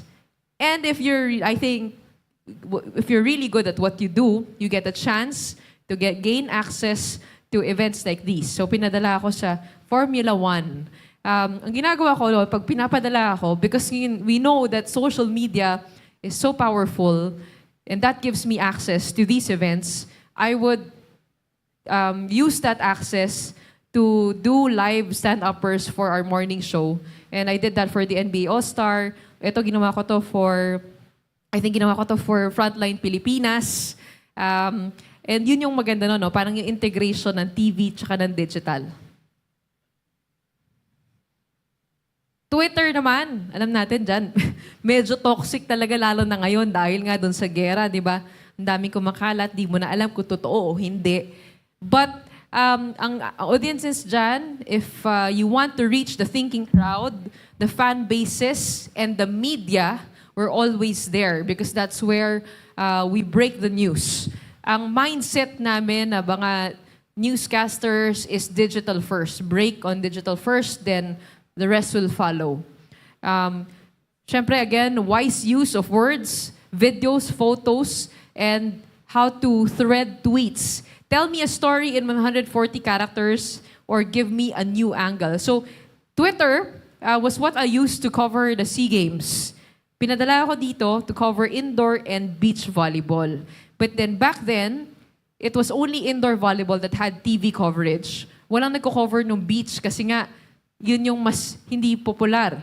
So, ang ginawa ko noon, dahil nga wala nagko-cover nito, as a volleyball player, I used my strength and my eye to figure out the storylines within the tournament. That's why when I was tweeting, nag-trend to. Super trend. Sobrang sipag ko na mag-tweet dire-diretso. But hindi siya random tweets. Talagang may konteksto siya na ito yung nangyari, ito yung mahalagang play. Pagkatapos noon, giving texture to the story, I also interviewed yung coach, si Charo Soriano. Tapos ito, talking about the beach volleyball team, ano yung game plan nila for the next day.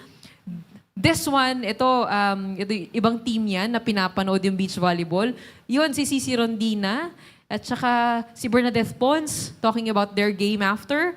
And ito naman yung audiences. Ang ginagawa ko dyan, syempre inuunahan ko sa Twitter. Pagkatapos yan, ididikit-dikit ko yan. Tapos papadala ko sa news. Ganon ko siya ginagawa before. I also covered the Tokyo Olympics for Signal TV. Dito medyo nadali ako kasi muntik na akong i-kick out ng IOC. Kasi nga, ang dami ko pinopost. Nagpa-viral lahat. Pero kasi, yun nga, tingin ko kasi yung privilege and the way that you should use social media is by covering everything that isn't on national television. Meaning the side stories, the little things that that you notice. For example, sa mga atleta, ang konento namin dito, yan, nag-iwan yung I think yung ibang athletes ng notes for our boxing team right before the gold medal match. Ito yung mga sports again na hindi masyadong nabibigyan ng pansin. Pero ano ba yung human element that makes them relatable? How do they prepare for the games? How do they visualize? How do they, how are they as humans? That's what we can relate to, di ba? Kahit hindi natin alam yung sport nila. Sa TikTok naman, okay, good news for us news people because even if we post videos, our video reports online, they still go viral. This was a report that I did on players of Mobile Legends. I think million views na rin ito. So hindi naman, kahit bago yung plataforma, hindi naman ibig sabihin, laos na yung ibang plataforma. Minsan, kailangan mo lang maging present dyan.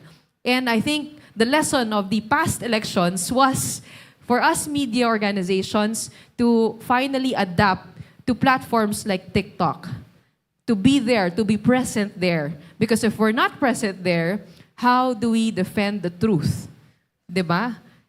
If disinformation is here, if we don't have the following, if we don't have the engagement, if we're not there in the first place, if we don't know the nature of these platforms, then how can we defend the truth or tell the stories we need to tell?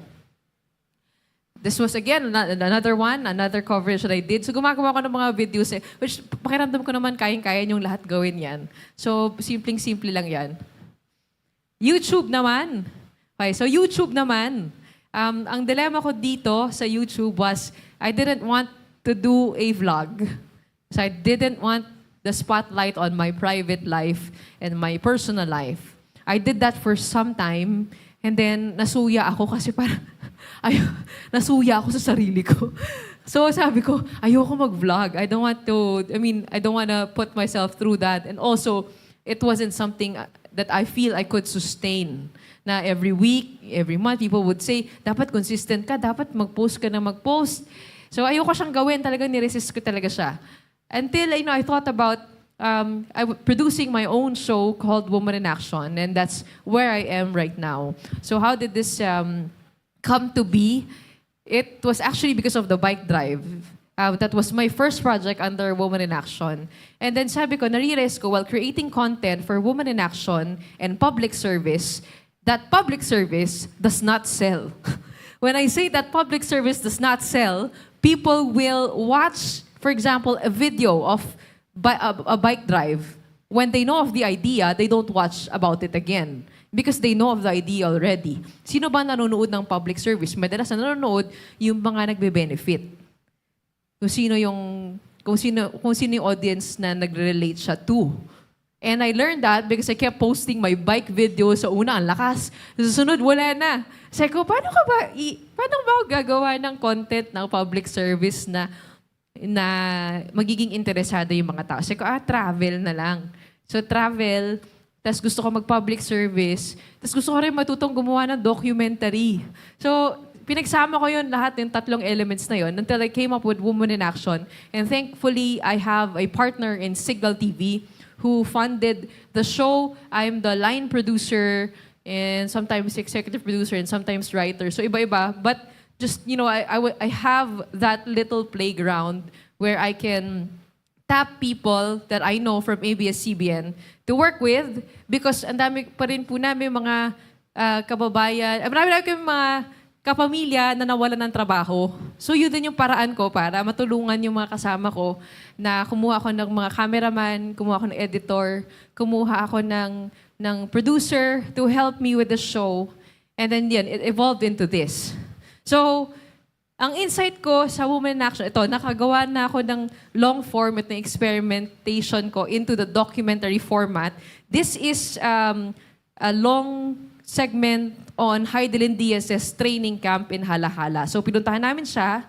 Tapos, itong docu na to, nakapaloob siya sa episode ko tungkol sa Rizal. Kasi sa Rizal yan eh. So si Heidelin sinama ko doon, nag-overland camping kami. Pero sa dulo, merong parang medyo mas docu type na nandyan. Parang ginagawa namin, nag-short cut-ups kami. Pero nagulat talaga ako, pwede nang panoorin sa YouTube ito. Nagulat talaga ako dito sa episode ko na ito. The Benguet Baguio Food Crisis. Because this episode, I never promoted on any of my social media accounts, zero. No promotion at all. But it suddenly went viral. Sabi ko, ha? Bakit ganun? Yung hindi ko pa pinopost, yun yung nag-viral. But I figured because the food crisis was happening at that time and people wanted to know why are food prices skyrocketing? Bakit ang mahal na sibuyas? Bakit ang mahal ng, ano pa ba, mahal nung panahon na yun? Basta ginawa namin, pumunta kami sa ating mga magsasaka, tapos trinace namin from farm to market. We interviewed everyone, but we did it, incorporating the vlog style. And still, yung journalistic principle of balance, in-interview din namin yung Department of Agriculture, yung LGU, yung different stakeholders within the marketplace. So nag-viral siya, and that led to my other episodes getting viral. So ang insight namin dito, ang audience ng YouTube and behavior ng YouTube is they like to binge watch. Meaning, pag nagustuhan mo yung isang episode, usually, didiretso na yan sa next episode, papanoorin na rin yung susunod, hanggang papanoorin na yung susunod. Tapos, ayan na nga. Tapos sabi ko, doon nawala yung pressure sa akin na I don't really have to do anything absurd for people to watch. That I just need to come up with good, relevant content or storytelling and people will come to watch if it has value. So, this one is our Luzon to Mindanao bus ride. Nag-bus kami mula Luzon to Mindanao. 3 days yon, yung haba na yon. At dinocument namin, ang premise ng episode na ito is bakit kahit mas mahal yung pamasahe sa bus na to kaysa sa eroplano, kasi 5,000 pesos yan per person, ang eroplano mga 2,000 lang. Why would people take the long route? Yun ang premise ng episode namin. And we found out that people would take the bus because sa bus, walang limit sa bagahe na pwede mong ipasok. So, ang inuuwi nila, yung mga kalan, yung mga motor, yung, kung wala, maglilipat bahay sila, yung mga sofa nila, dyan nilang pinapasok. Meron din kami nakasama dyan, nagbabalik probinsya. Meron din kami nakasama dyan na OFW, pauwi, kasama yung lola niya. Yung lola niya, hindi sanay mag-aeroplano, kaya ito yung... So, sobrang sinwerte kami dito sa episode nito. And actually, this was the episode that won our show an award sa PMAP, tas na-nominate kami sa Catholic Mass Media Awards. So, malalaman namin mamayang gabi kung nanalo kami. Pero yun yung episode na yun. That's my team. That's my small prod house.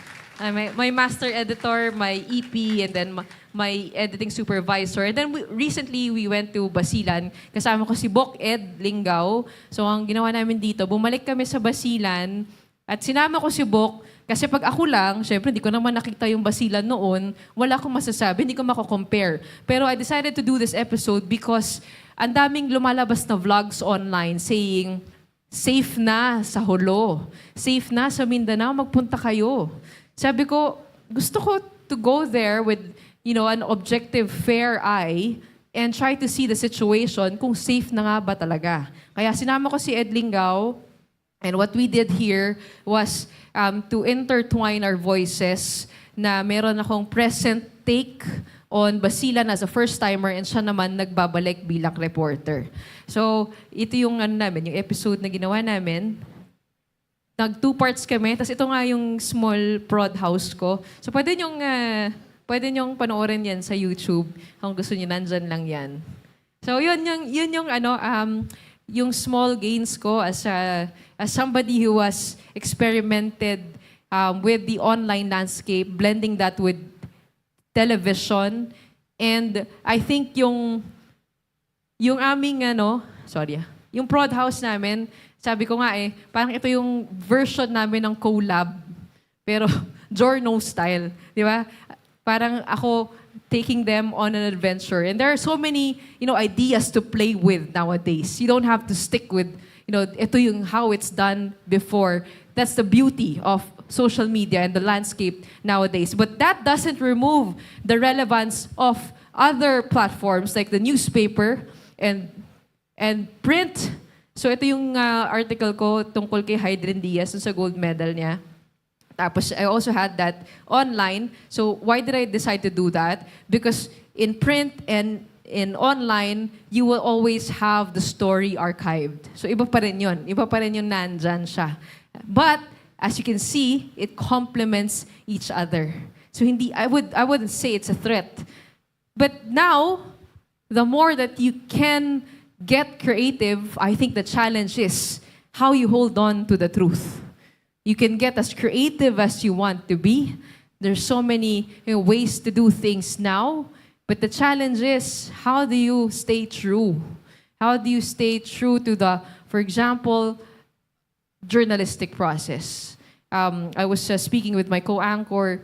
Sabi ko, I don't want to say parang I don't call myself a journalist because I guess I don't like the labels. But I go through the journalistic process. Sabi ng partner ko, do you go through the journalistic process? Sabi ko, yes, I do, because I make sure that we verify. I have an editor who checks my script. We try to get points of view from different sides of the story. And I guess we try to stay true to what our mission is. So for example, even if we went to Basilan, niyaya kami ng LGU doon, that doesn't mean we're not gonna challenge the ones who invited us. Because our job there is to tell the truth. So you can be creative as much as you want, but again, stand up for the truth. And I learned this in a summit in the United States. They told us in the current age where mainstream media is being challenged, now that the task before us is to be as transparent as we can. Sinasabi nila dati, kapag ka ikaw ay nasa balita, dapat maging independent ka. Kasi dapat makwento mo nang wala kang pinapanigan. Pero ngayon, nagbabago na. Well, independence is there and should be there. Nobody is completely independent. Ibig ko sabihin, ako, may kamag-anak ako, meron akong kaibigan, and now, my duty to my audience is to be as transparent as I can be so the audience can decide for themselves what I am or where I am coming from. So, the highlight now is transparency and accountability. Pag meron kang nilabas, pag nagkamali ka, be accountable. Pag meron kang sinabi, be accountable. Kapag meron kang ginawang kalokohan, be accountable. Everything be accountable. So I guess, at the end of the day, no matter what platform you're operating in, if you hold these true, then you can tell a good story. And ito, siguro yung lesson na iiwan ko po sa inyo, dahil nga tayo ay nasa mundo kung saan rampant ang disinformation, is that there are always four sides to a story. Your side, their side, the truth, meaning how it's presented, and what really happened, meaning take a look again if that is really the truth. So yun yung hamon sa atin, no? Tingnan sa iba't ibang panig, pagka meron na tayong picture, tandaan nyo na maaaring mali pa rin. So open your mind that way. Especially with, as we can see, with the Israel-Hamas war, minsan di mo na alam ano yung totoo, di ba? Pero kung paano mo suriin yung sitwasyon, anong sources yung ginagamit mo, at kung paano ka nag-iingat bago ka mag-post, bago ka magsalita, napakahalaga yon. We need to protect ourselves and we need to protect each other so we can, stay as close to the truth as possible. So yun lang po. Maraming salamat. Thank you so much, Ms. Gretchen. Please stay in front po. Of course, that was a very insightful talk, but of course, we have to involve our audience as well. So this time, we are again opening the floor for any question that you guys might have, but this time, we'll only entertain one question. Yes, due to time restrictions as well. Please state your name and then your question. Hello po, I'm Renz Luyaw. Good afternoon, Miss Gretchen. This is also surreal for me kasi last 3 months ago, I posted a post in Twitter that reached around 500,000 views. And actually, isa rin po kayo ata nag-like nun. So I was like, what? OMG!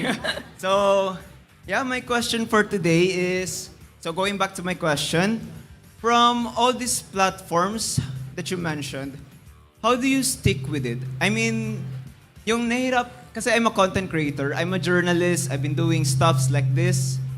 And yung problem ko minsan is, I have this kind of mindset that I want to push this content to several platforms, which sometimes is very mabigat para sa akin kasi, you know, I'm alone, I cannot delegate tasks to people and like this. So, what's your tip for me or for Okay, others? my tip for you is to find your team. May solidify your ground so you can get the team to work with you. Kaya rin siguro nabuo yung Woman in Action kasi napagod akong kaka-edit by myself. Sumasakit na yung ulo ko. Sabi ko, why don't I get people to help me instead? Yes. And that's how, I think, yun nga sabi ko, maraming bagay na inaral ko muna, pero pagkatapos ko siyang aralin, pwede ko na siyang i-delegate kasi alam ko na kung paano.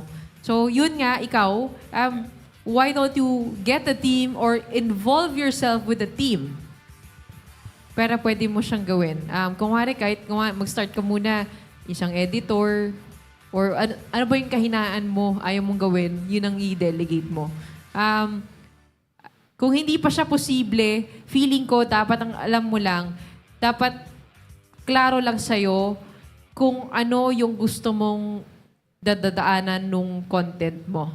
So for example, hindi mo naman kailangan to be present everywhere, pero for this phase, I need to be here. So for example, yung Woman in Action ko, hindi ko pinipilit na nasa lahat yan. Nasa YouTube lang yan.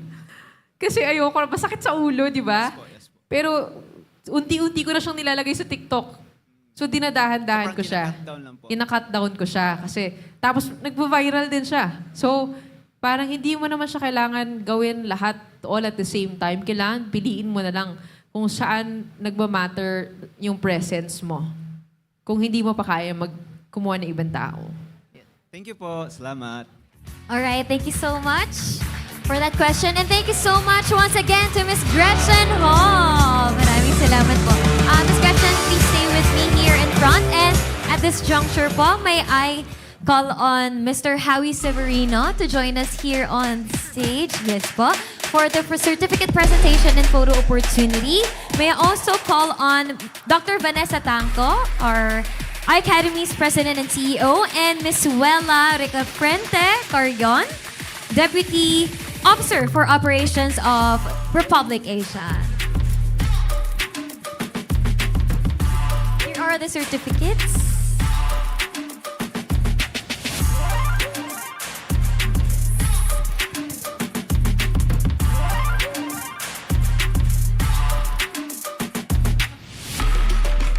Selfie, guys! Can we join as well?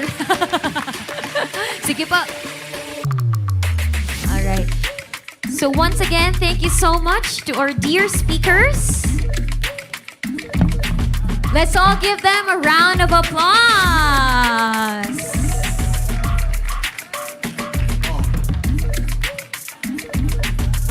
Yes. Okay, so once again, we present the certificates and of course, a very small token from iACADEMY.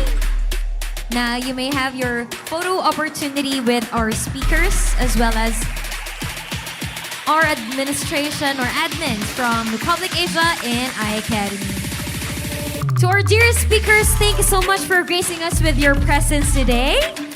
I know that all of us here are already brimming with a lot of knowledge because of what you've shared here today. All right, thank you so much. Thank you po. Thank you as well. Thank you. All right, now that we're aware of the digital space created and consumed by netizens and the issues we're all currently facing, such as fake news, disinformation, and misinformation, What is New? In this segment, we'll have a panel discussion where we'll delve into groundbreaking discoveries within the digital space and how journalistic integrity is preserved in the world of wild, wild web. But before that, let us first watch this.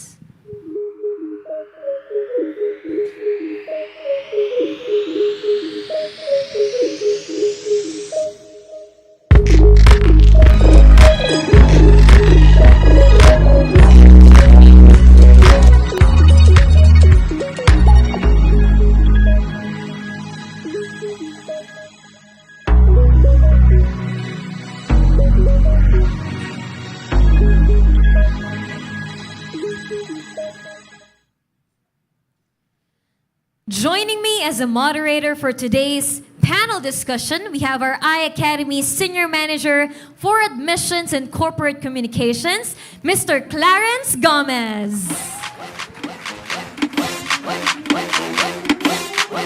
Thank you so much, Clarice. And now, let's start our panel discussion. Now, we have our first panelist. We have an award-winning journalist, radio and television host, known for iconic GMA programs like Unang Hirit, I Wonder, and Kay Susan Tayo. Let's all welcome Miss Susan Enriquez.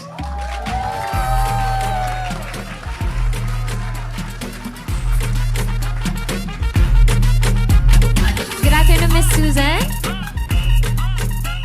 Up next, we have Assistant Director for Information and Communications Technology Service of the National Bureau of Investigation, Mr. Victor Lorenzo.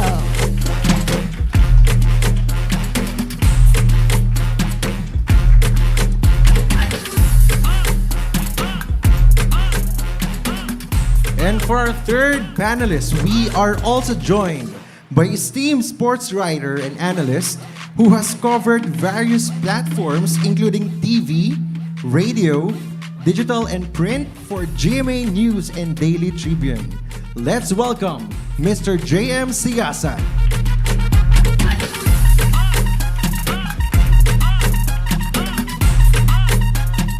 Last but not the least, we have host, courtside reporter, and content writer for Manila's top online magazine. We have Miss Nikki Viola.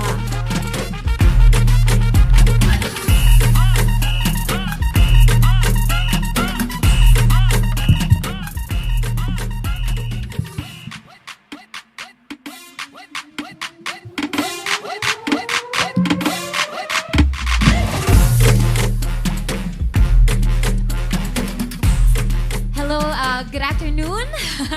Kamusta naman po kayo? Yes, yes sir, Mr. Victor. We're glad to be here and we're honored to be here. We are honored as well, of course. Yes, definitely. Now, Yes. I guess the audience are also excited to know more about digital media. So, for the first question, let's start with the basic first, okay? To start off, what is your perspective about digital media? So, maybe we can start off with Miss Susan. Well, yung digital media is ito na yung era na kinagis na ng mga generation na to. Ako, inabot ko yung traditional pa eh. But this digital media is ito, iba-iba yung social platform na ginagamit natin, iba-ibang digital mode. So, I would say na yung news gathering nowadays is more easier than compared ng mga panahon namin talaga. So, dahil because of this technology na ginagamit natin sa pag-gather ng mga balita ngayon, it's more easy compared ng mga panahon namin na parang Jurassic pa. Jurassic pa yung pag-gather namin ng mga balita. I mean, anywhere in Metro Manila or in other parts of the country. So, Ms. Susan, regarding about that, you mentioned there were a lot of transformation about digital media. So, what do you think are the challenges of digital media facing right now? Siguro ang pinakamalaking challenge, kasi parang andali nga ngayon, meron tayong overload of information ngayon. Andali kasi, di ba? I-upload mo lang sa mga social media platform, andyan na siya lahat. So, ando doon yung kaya, well, ako, dahil ako'y nasa news, yung paglipa ng mga fake news. Yan, yung parang dahil overloaded ka sa mga information na na-upload o sa mga kung ano mang platform yan, parang wala nang time yung iba to check, to verify, to vet if yung nakita nila sa social media is totoo or hindi. Siguro yun nga, pinakamalaking challenge ngayon, especially yung mga nasa field ng media, is yung proliferate nitong mga fake news. Yun talaga ang pinakamalaking kalaban ngayon ng mga sa media. Yan, kaya nga si Sir Vic Lorenzo, yan. Kasi doon sa radio program namin, sa radio program namin sa DCWB, nag-ano kami ng mga resource person, mga interviewees. Si Sir Vic, lagi namin ini-interview. Tungkol doon sa kung gaano ba, itong digital era, itong digital media is may advantage and disadvantage to, di ba? So kailangan alam natin what are the advantages, make use of that, and what are the disadvantages. So yun yung dapat na pag-ingatan din natin. Yes, you mentioned Mr. Victor. Mr. Victor, would you like to share anything po, especially in your perspective about digital media and of course the challenges po na kinakaharap nito? Well, as explained already, on my side, being with the law enforcement, we can easily see the power of the social media and digital media, and at the same time, we can see how destructive it is. Yes. Madami kaming natutunan being in the law enforcement. For example, let me tell you a short story. Mga 6 years ago, there was this a teenager who was crying in our office. And I approached her, I asked her, ano bang problema? How can we help you? She told me na yung boyfriend niya for 5 years, all of a sudden nag-vanish. So I asked her, bakit? Bakit hindi mo puntahan sa bahay? Hindi ko alam yung bahay nila. How come? Dahil ang relationship nila pala is online. Nagkaroon ako ng realization at that time na kami palang mga millennial, virtual reality is as real as physical reality. Kaya nga, ang second question is on how destructive and how powerful it is. Yes. Can you really fall in love virtually? Yun ang unang tanong ko sa inyo. Di ba? Yan ang tanong ko lang sa inyo. Can you really fall in love virtually? Because for us, millennials again, virtual reality is as real as physical reality. Exactly, yes. As Pero, millennial po, sir. Tama. Kaya intinding-intindi ko eh. Yes, that's right. Actually, maraming nafo-fall pagdating sa online. So, right now kasi there's a lot of, sir, ma'am, no, na mabilis lahat kasi in social media, right? So, scroll ka lang ng scroll and then you will get information. Exactly. Now, the question is, what's the best thing that you can recommend to social media users in fact-checking? Probably we can have Mr. JM this time answer. So, sinabi nga kanina yun, really the biggest challenge that we're facing right now sa online platform is fake news, right? Misinformation. You have to remember that the late Senator Miriam Santiago once said that the internet, social media, is a free market of ideas. You go online, you go to social media, everybody has an opinion, everybody's all of a sudden an expert. Now, what we can do here is we have to lead the people, we have to educate the audience. Sino ba yung mga reliable sources? Sino ba yung mga lehitimo? Okay, how do you fact check? Because right now, and ang nangyayari ngayon, you can just put a picture, mag-caption ka doon, sulatan mo ng kahit ano, and people tend to believe whatever that's it. Pero if you will look at the source, Google is, really just one search away, yung mga information ito. They don't do that, right? So I think really it's about educating the audience so that they are, they don't get to believe or they don't get to eat those kind of information. Yes. To be fair, sa mainstream media, this is something that we push. This is something na sa GMA Think Before You Click, this is really a hard campaign na talagang pinupush ng media outlets. But the problem that I'm seeing here is that sometimes, no matter how hard we push, meron ng defiance sa audience. So I think that's also a challenge for us mga mainstream media platforms on how we can educate the people in a way that they will absorb what we're telling them. Yes. How about from Miss Nikki's perspective po? Yes, I can actually agree with Sir JM naman. Because with me, ito, parang for me, I actually work as a content creator for wheninmanila.com. So it's an online magazine. So with that, when we write news, or with me as a video content creator, I do news bites kasi na video type eh. So napakahalaga ng fact-checking. At first, yung kakapasok ko lang sa When in Manila, talaga naging struggle siya for me. But at the end of the day, I learned na parang kailangan mo pa rin bumalik sa traditional media. Yes.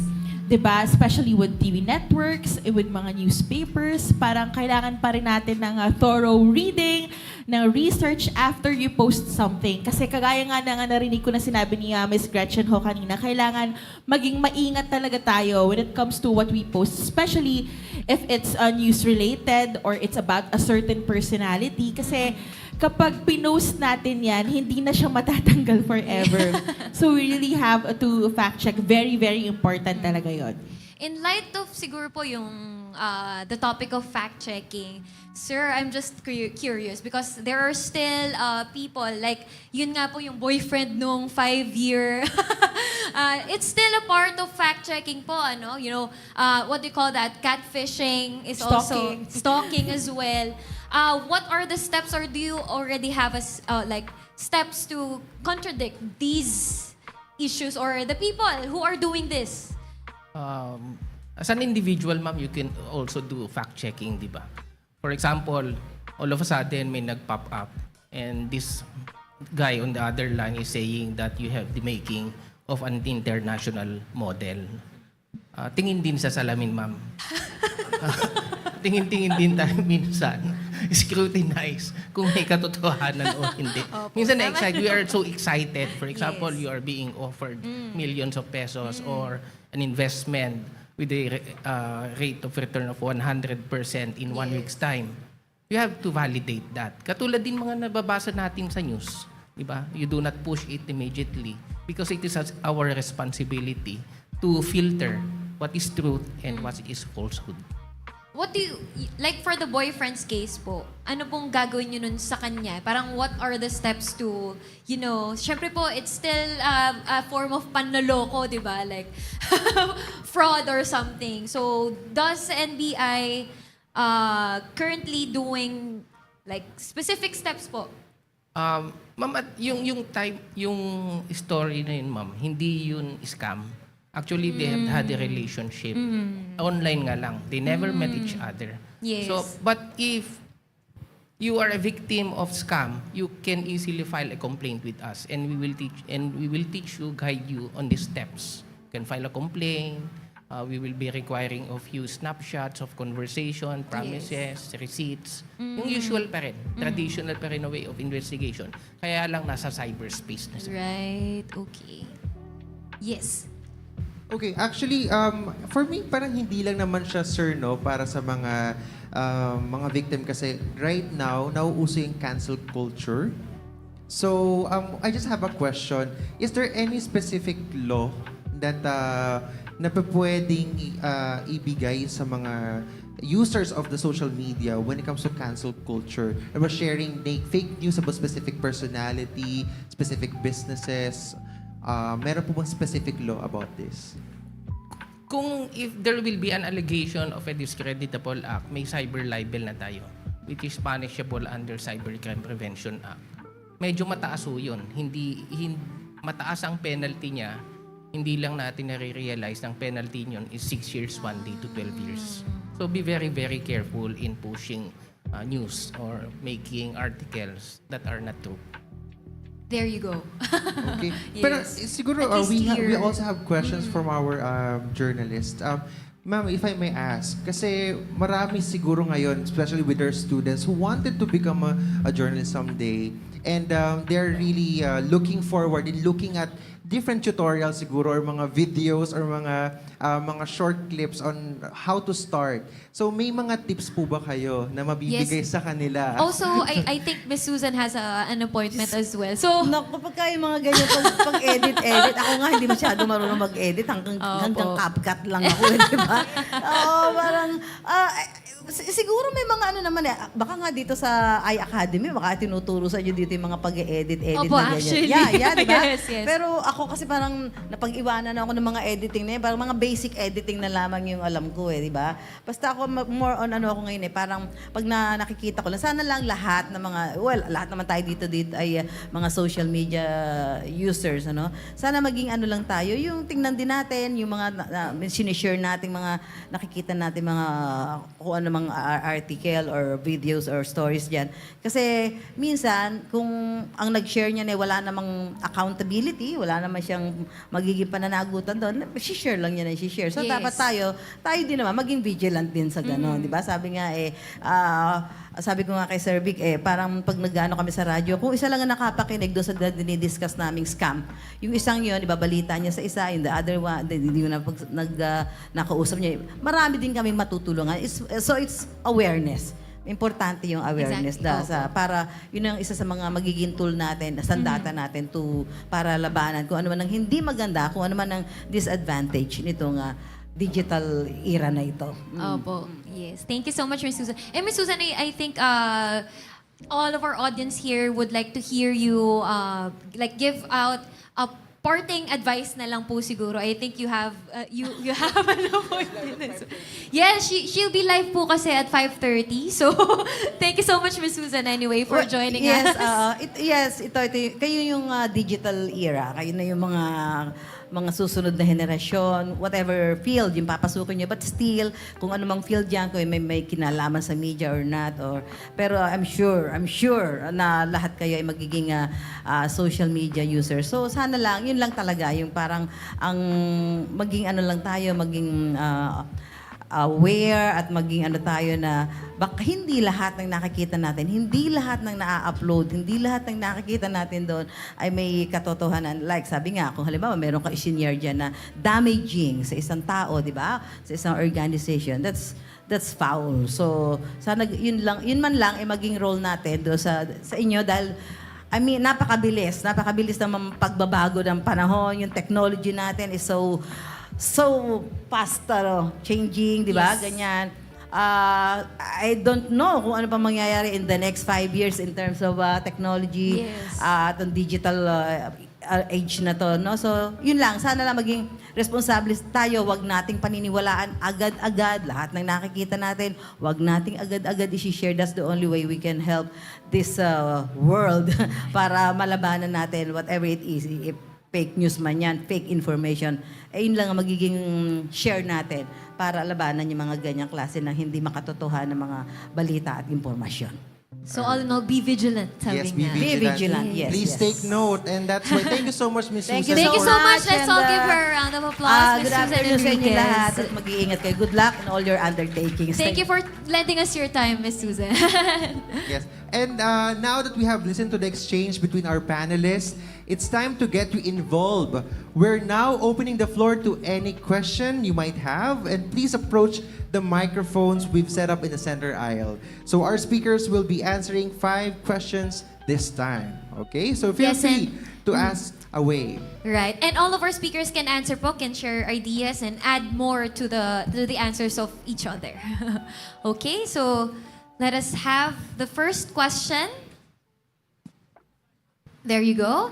Please state your name first and then your question. Thank you. My name is Johnny Archer Austria, and today my question is considering these recent shifts, how might the future of the Philippines, or I mean the digital media of the Philippines look? And what do you, let's just say, how can you give us, the students, to prepare for it in a sense?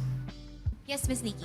Okay, so hi, thank you for that question. So for me kasi I feel like with the future of digital media, di ba, we'll narrow it down to everything's happening so fast lately. So I think my advice for everyone who's here is to stay curious and to, basically to learn how to adapt with those changes fast. Though it won't be easy, but syempre, ayun nga kailangan nating, I think, na-test naman tayo during the pandemic on how we adapt to things, right? And specifically here in the digital media world, ang daming news, ang daming trends na we always have to keep up every single day, and then with those trends, parang kunyari trending siya today and then tomorrow wala na, di ba? Ganun kabilis. So I think we really have to adapt to those changes. But also, always be mindful with what you do, especially with what you post online, whether if you're in a publication or with your personal branding. Kasi kagaya nga ng sinabi ko kanina, talagang lahat ng nasa online, kung hindi man sobrang tagal mawala, matagal bago yun mawala eh. So you really have to be mindful and careful for that. Okay, thank you. One thing's for sure, digital media is only gonna get bigger. According to a report by the ICT, like a few months ago, 65% of Filipinos still don't have access to the internet. Okay? That's a lot of people who still don't have access to the internet. Now, with that said, it's only gonna get messier, okay? Kasi when you talk about digital media, may pros and cons yan eh. Right? It's not always rainbows and butterflies because in the wrong hands, etong platform na to can be weaponized for misinformation or whatever, di ba? And nakita natin yan, and it reflects, it really affects as a society. So I think as early as now, yung mga legitimate sources na sinasabi ko, mainstream media, the guy who, the people who actually practice this profession, this early, we have to be at the forefront. Kailangan na namin pumosisyon, okay? On educating the people. Okay? Because it's only gonna get worse. It's only gonna get bigger, it means only gonna get worse. But we also have the chance, okay, to make it work. So right now, I think the future, again, is gonna get bigger, but at the same time, we have, you know, a gigantic task ahead of us. Kasi, ngayon, like I said, it's so easy to believe eh, di ba? I mean, tinanong nila kanina kung may mga tutorials, actually ginagawa na ng mainstream media yan. So again, it all boils down sa mga legitimate sources nyo, like, you know, titingin ka ng news article, tapos makikita mo yung website name, iambthebest.blogspot.com. Siguro dapat magtaka ka na, di ba? If that's even for real. So, it's only gonna get bigger. You know, digital media, this space is up for the taking. And right now, with the emergence of bloggers and content creators, who, by the way, they don't practice the same as we do because they don't answer to anybody. They can provide false information. They can unleash whatever and there's no repercussions. Unlike sa amin, we do something wrong, it could be the end of our career eh. Sana it's a simple public apology, okay, content ulit. The next day, week or months later, mali, apology, life goes on. So, I think right now, we just really have to position ourselves because it's only gonna get a lot bigger. And in time, I think this will be the platform of choice. This will be the go-to for news sa mga Filipino. For me, digital media definitely will be bigger. In fact, I think we are still in the infancy stage. And it will be more exciting. And it's the way of the future. Ang challenge nyo lang naman is, what are we going to create? What are we going to push? What are we going to publish? It's a very, very difficult weighing what is to publish or what is not to publish. Depende kasi yan sa atin eh. How we grew up, culture natin, learnings. May guiding principle lang dyan eh. You have to ask 5 questions. Think before you click. It was already mentioned. Pero yung think, you have to ask 5 questions. Is it true? Is it helpful? Is it inspiring? Is it necessary? And is it kind? When you answer those 5 questions with yes, then push it. Ooh, new Thank learning. you. Actually, sir, it's very interesting kasi 2 years ago, I decided to start my own program sa YouTube. And a year ago, I finally started sabi ko, okay, I'm gonna start up my Facebook page. So, you know, at least the last couple of years, I've been studying the engagement reach, yung mga behaviors and tendencies ng mga online users, okay? And I really don't have the answer to this question right now, and this is what I've been trying to find out. Kasi if you're already on Facebook, nasa YouTube ka na, it means you're already on the internet, then why can't you fact check? Diba? So I think to me, it's, you know, other than educating your audience, it's about knowing why are the tendencies like that. Yes. Diba? You're on YouTube, but you choose to like watch channels na known for spreading fake news, misinformation, or whatnot, when in the same platform, you have legitimate sources like GMA, diba, ABS-CBN, and all these media platforms that do fact-checking, yet they don't choose to watch there. Yes. Diba? So I think it's also a challenge sa mainstream media that maybe, it's also time for us to evolve. And I think this is an unorthodox stance, and this is a challenge sa mainstream. Kasi there's a reason why people go to these places. There's a reason why they would rather listen to this influencer, or they would rather watch this content creator. Maybe there's lacking. Yes, nag-evolve kami in the sense na we have a new platform sa digital media. But I can honestly say that the way we present the news and the way we write news, it's always been the same. Diba? Yes. How the news is presented daily, sa nightly news, it's always been the same. So maybe there's a gap, and we need to find what's lacking, and maybe there's something that must be learned in order for us to evolve din. Kasi hindi na talaga tinatanggap ng maraming tao. In fact, there's diba, there's always a defiance of whatever the mainstream is, being reported sa mainstream. So again, we have to find out how that is, why that is, and then before we go educate. All right. Yes, that's correct. I think most of the youngsters nowadays, they thought it's easy for them to create contents. But to be honest, it's not, right, Miss Nikki? Mahirap gumawa ng content. Yes. Mahirap Okay, talaga. so thank you so much, panelists, for answering that first question. Now, let's move on to the second question.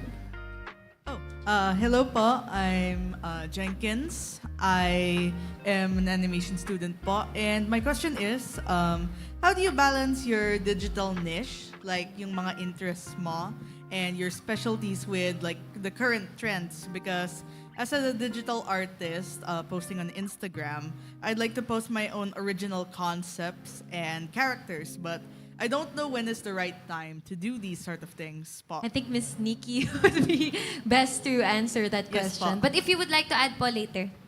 Yeah, I think for me, timing, ewan ko kung very, lang tong sinabi ko, but for me, yung timing with what do you want to post is just your gut feel. I think it really, for me, it really works for me. Whether I'm posting something for my personal brand as a host and sports girl, and also as a content creator for When in Manila. Because with When in Manila, kasi it's all about Manila and its culture. Yes. Diba? And, Right. we were here to immerse everyone our followers and viewers when it comes to what's happening dito sa Manila. And ako, honestly, as kasi I do a lot of videos for our socials, and I was given the liberty to post whenever I want naman. So of course, 'di ba lagi nilang sinasabi na, I don't know if you've seen articles na sinasabi nila na kailangan at this certain time you can post it. Yes. I think it really it's really up to you as well kung gusto mo ba ano yung goal mo with that post. Kung gusto mo ba na mag-viral siya. Kung gusto mo mag-viral siya, maybe you can follow those times na sinasabi nila, 'di ba, pag 6 to 9 PM ay mas maraming online, so pwedeng pwede niyang i-post 'yan. But if your goal is to just show your talent and just expressing yourself, I think gut feel mo talaga. And ako kasi naging effective sa akin 'yun Na parang with whatever I post, ay parang sige, post ko nga 'to ngayon. And then kung maging viral or hindi, it's totally fine. Because at the end of the day, just do what makes you happy. Diba? Parang it all boils down to that advice. So, yeah, that's it for me. So I hope I answered your question. Okay lang po, ma'am. Thank you. Thank you. I think there's additional answer. Yeah. Actually, in regards to that, speaking from a point of view ng isang journalist, and nag-divulge na rin ako sa content creation, okay? Few things that you have to understand on how we actually create or report news. It boils down to two things. One, relevance. Two, is yung momentum. Okay? Relevance, let's just put it this way. Kunwari, madulas ako dito sa stage ngayon. I mean, I don't think anybody will care. It's not newsworthy. But if that's going to be the president who fell on stage, of course, that's gonna be newsworthy because that's the president. Pangalawa, yung momentum. You have to know what's the trend. You have to know anong pinag-uusapan ng mga tao. in our case, sa sports, you cannot be talking about the LA Lakers when the world is actually talking about, what, the Denver Nuggets. True. Let's say sa boxing, the world is talking about Manny Pacquiao, but you will create a content talking about Nonito Donaire. That's not gonna work. So you have to ride the momentum. Though it has to be timely din, di ba? Because those names will always be popular no matter what you do. But you will have to look at the recent events on when to put it up. Second, other than being timely and riding the momentum, there are content na masasabi natin na evergreen. When you say evergreen, it doesn't matter when you put it up. Okay? You can put it up today, tomorrow, or whenever. It will always be a good content. Yun lang. And dagdagan ko lang din sa, totoo yun, yung timing. Kasi for example, I recently covered the press conference and fan meeting of, I don't know kung sino yung mahilig sa K-drama, Park Seo-joon. Opo. Ayan, so, wow, gusto ko yung mga ano. Ayan, so tama yun eh, like the timing. Actually ako, parang hindi naman ako required to do content during the weekends, but the event was during the weekend.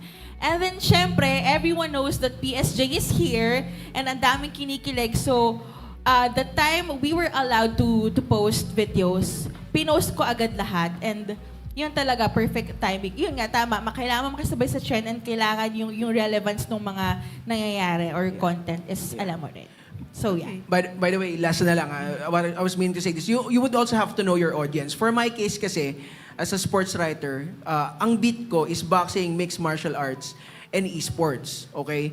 I'm really known for my boxing and mixed martial arts and not so much yet dun sa esports. So it's how you build it. You cannot be a jack of all trades na one day you're talking about basketball, the next day you're talking about boxing, the next day you're talking about golf. So you have to find your niche and build your audience from there. Thank you. Okay, thank you pa. Okay, so there you have it for the second question. Thank you so much, panelists. Now, for the third question, do we have? Yes, we do. Yes. Again, state your name and then your question. Hello? Yes, it's working. Hello? So I'm Lorenzo. So my question is, so as people that have been working in the industry and seen the social digital media landscape change over the years, you know, as you said, in its infancy, what are some of the most significant changes in your experience, at least, that has impacted how news and information has been spread across this landscape? Most significant change. Sige po. Then for me, siguro, kung the pinaka-significant na change na nakita ko, of course, with digital media is how easy it is to, to spread information. Though I'm not really sure if like ano siya, kasi syempre may pros and cons yun eh, di ba? But I think with everyone right now, gusto nila mabilisan, di ba? Yes. Gusto nila talagang fast-paced. And I think, yeah, Gen Z, ganun talaga, but even millennials and talagang nakaka-adapt na rin with that na gusto ng lahat mabilisan. So I think yun yung pinaka-change na nakita ko when it comes to digital media. Because like for me, ako, naabutan ko pa yung gigising ako ng maaga every time I go to school. And to tell you honestly, talagang mahilig pa magbasa ng mga newspapers yan, ganyan, to read news. But ngayon, parang lahat, everything's online na. So, like for me, yun talaga yung pinaka-change na nakita natin na, for example, may gusto ka lang i-research when it comes to schoolwork, ganyan, mabilis na siya. Unlike with my time, tanda na my time.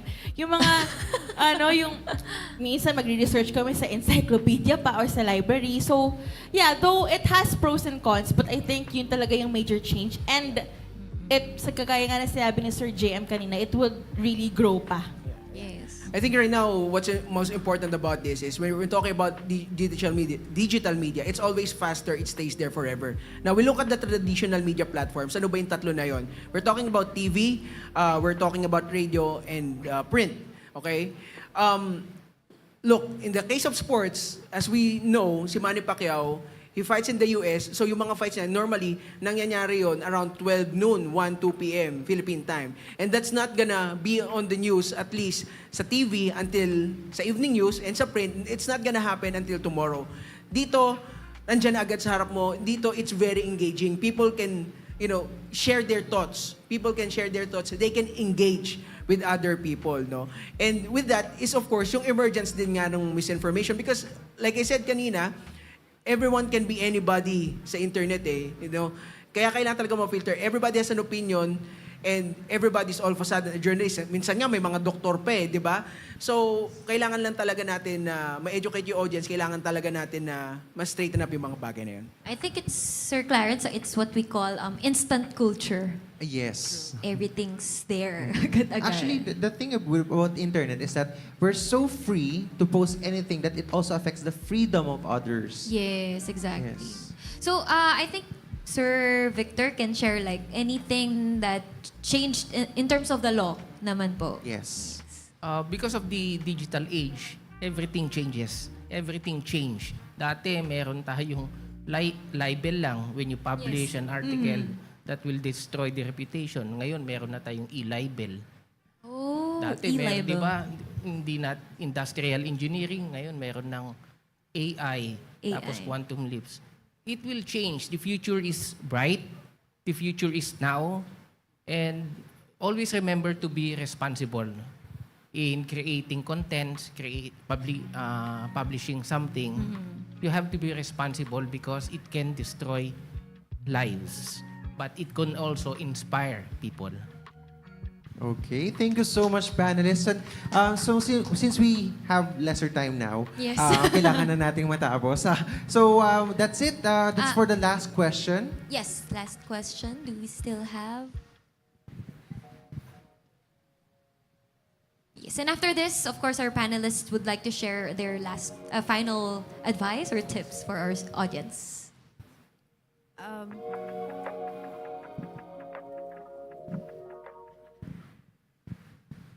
There you go. Okay. Hello po. I'm Atina, and my question is, how do we navigate the challenges of digital media, like yung privacy concerns and the cyberbullying, to maintain a safe and inclusive online environment po?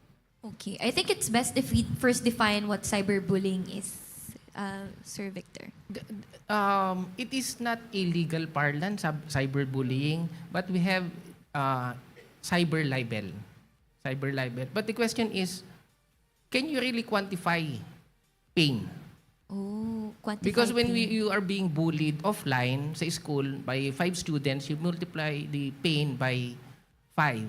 But when you are being cyberbullied, you multiply the number of shares and the number of likes, considering that as a millennial, virtual reality is as real as physical reality for us. So parang binubully na rin kami ng hundreds of and thousands of people. And you could go to jail even if you are posting malicious contents against someone. There's such thing as cyber libel. There you go. Okay. Thank you so much. I hope we were able to po. address your questions. Short message na lang po. Very Yes, short na very lang. short message na lang. Let's start with Miss Nikki. Okay. Yeah, so again, thank you so much to iACADEMY for having me here. Thank you as It is an well. honor to be right here in front of everyone. And with my answers, I hope marami kayong natutunan. And for me, if digital media, digital world is, is really, really beautiful, no? Parang ang daming opportunities na pwedeng mai-offer sa atin ng digital media. But with that, of course, meron din yung kaakibat na pag-iingat. So I think yun yung pinaka-advice namin sa inyo na, of course, you can express your creativity on social media with whatever content that you want to post, but also be mindful if makakasakit ba sa inyo yun or makaka-apekto ba sa kung sino yung ipopost ninyo. So, thank you so much, and I hope to see you all soon again. Thank you. Thank you, Miss Nikki. And next, Sir JM. Yes, first of all, thank you sa iACADEMY for having me here. And guys, when it comes to digital media, if you want to be one day a journalist looking at digital media, or maybe you want to be a content creation, you have to be responsible, tulad ng sabi ni Sir kanina, no? May pros and cons. This is a platform that's given to us, okay? What you can do can change the world for the better, or it could be damaging. So be careful of what you put out there. Make sure it's well thought of. And please be honest. Please be honest. Please be truthful sa mga nilalabas ninyo. If you have an opinion, guys, kanina sabi cyberbullying, also, alamin nyo kung ano yung pinapasok ninyo. How much of you do you actually put out there? The more you go public, then the more you are open to criticism. And that's just part of the game. Thank you. All right. Thank you, Sir JM. Lastly, Sir Again, Victor. thank you for having us here. Actually, we brought what do you call that? A short book about cyberverse, about fraud and about lab scams and scams. Maybe you can read that Thank you, and sir. share it with everybody. Sir Wala pa Victor. siyang digital copy. Thank you. Thank you so much. All right. Thank you so much. Of course, to our dear panelists, kindly stay in front na lang, or let's stand po and gather in the center because we will be again presenting the certificates. So let me once again call Dr. Vanessa Tanco, our President and CEO, and Mr. Henrik, one of our officers from Republic Asia.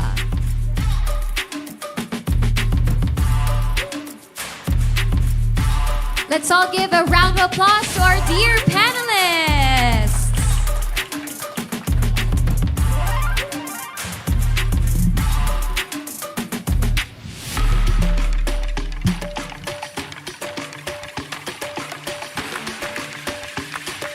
We would like to once again express our sincerest thanks to our panelists for lending us their time to discuss the relevant topics about digital media and journalism. Let's all keep in mind that all of these learnings we have gathered in today's event are very, very much relevant and important. All right, thank you so much.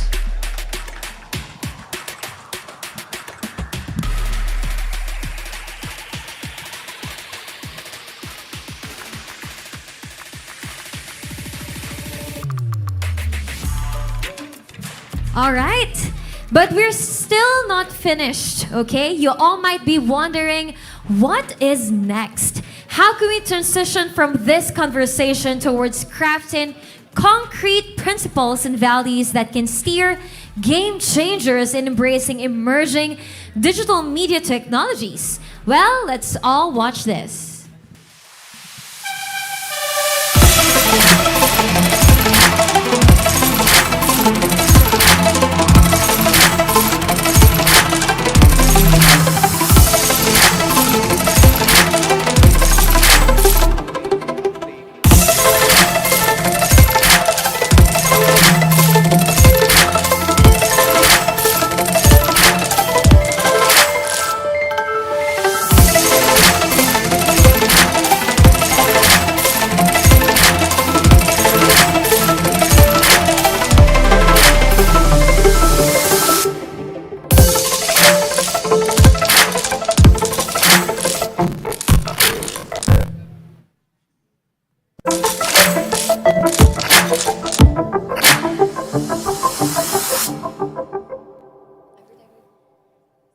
To share how iACADEMY is poised to lead the way in the future of digital media technology, let's all welcome iACADEMY's Vice President for Academic Affairs, Ms. Cecilia C.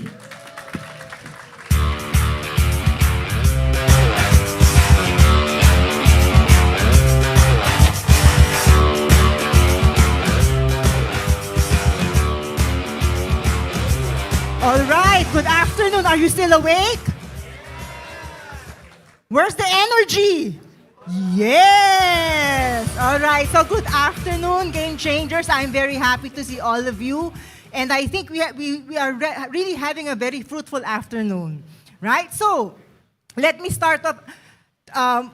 Basically, our speakers this morning or this afternoon actually shared to us a lot of information. Very relevant, very interesting, and of course, very inspiring. So, to add to all those information, I'm going to talk about how we're going to how iACADEMY will navigate in this new digital media landscape. How are we responding to these developments? All right, to start off, let me share or let's watch a video.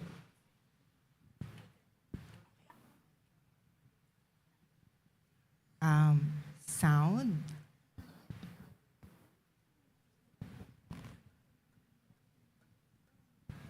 Well, at least there's a subtitle. while we're working on the sound.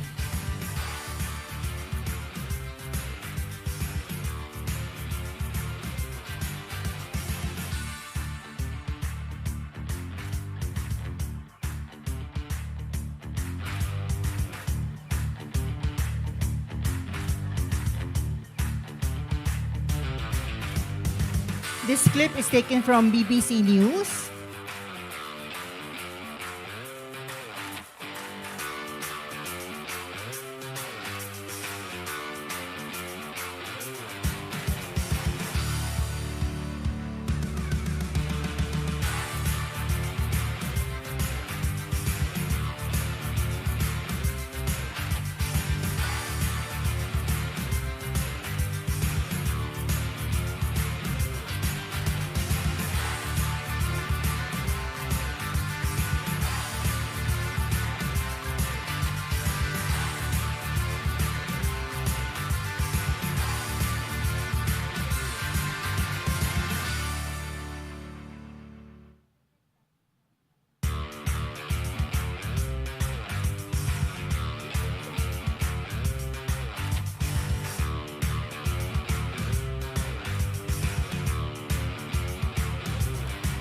All right.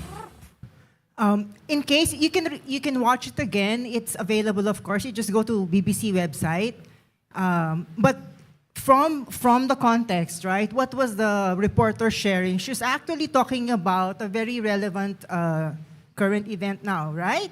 The conflict in Israel and between the Israelis and Hamas group.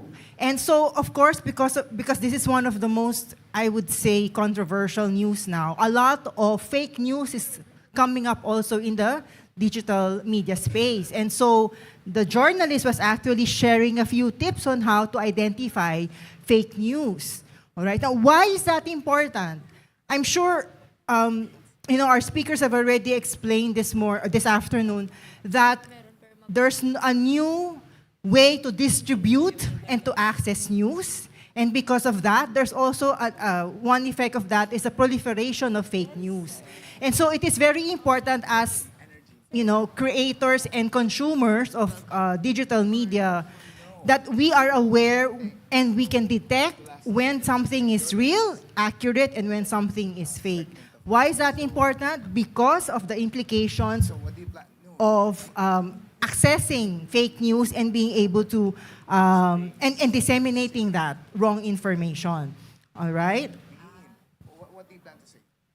Okay. So there. Why is it important?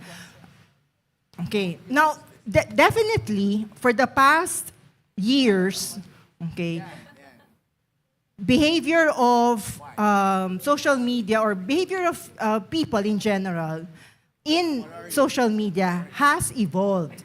Okay? And this is an example. I want to share to you a survey, a report done by Deloitte. Deloitte is a global leading company on consultancy firm, all right? And they surveyed around 2,020 Americans.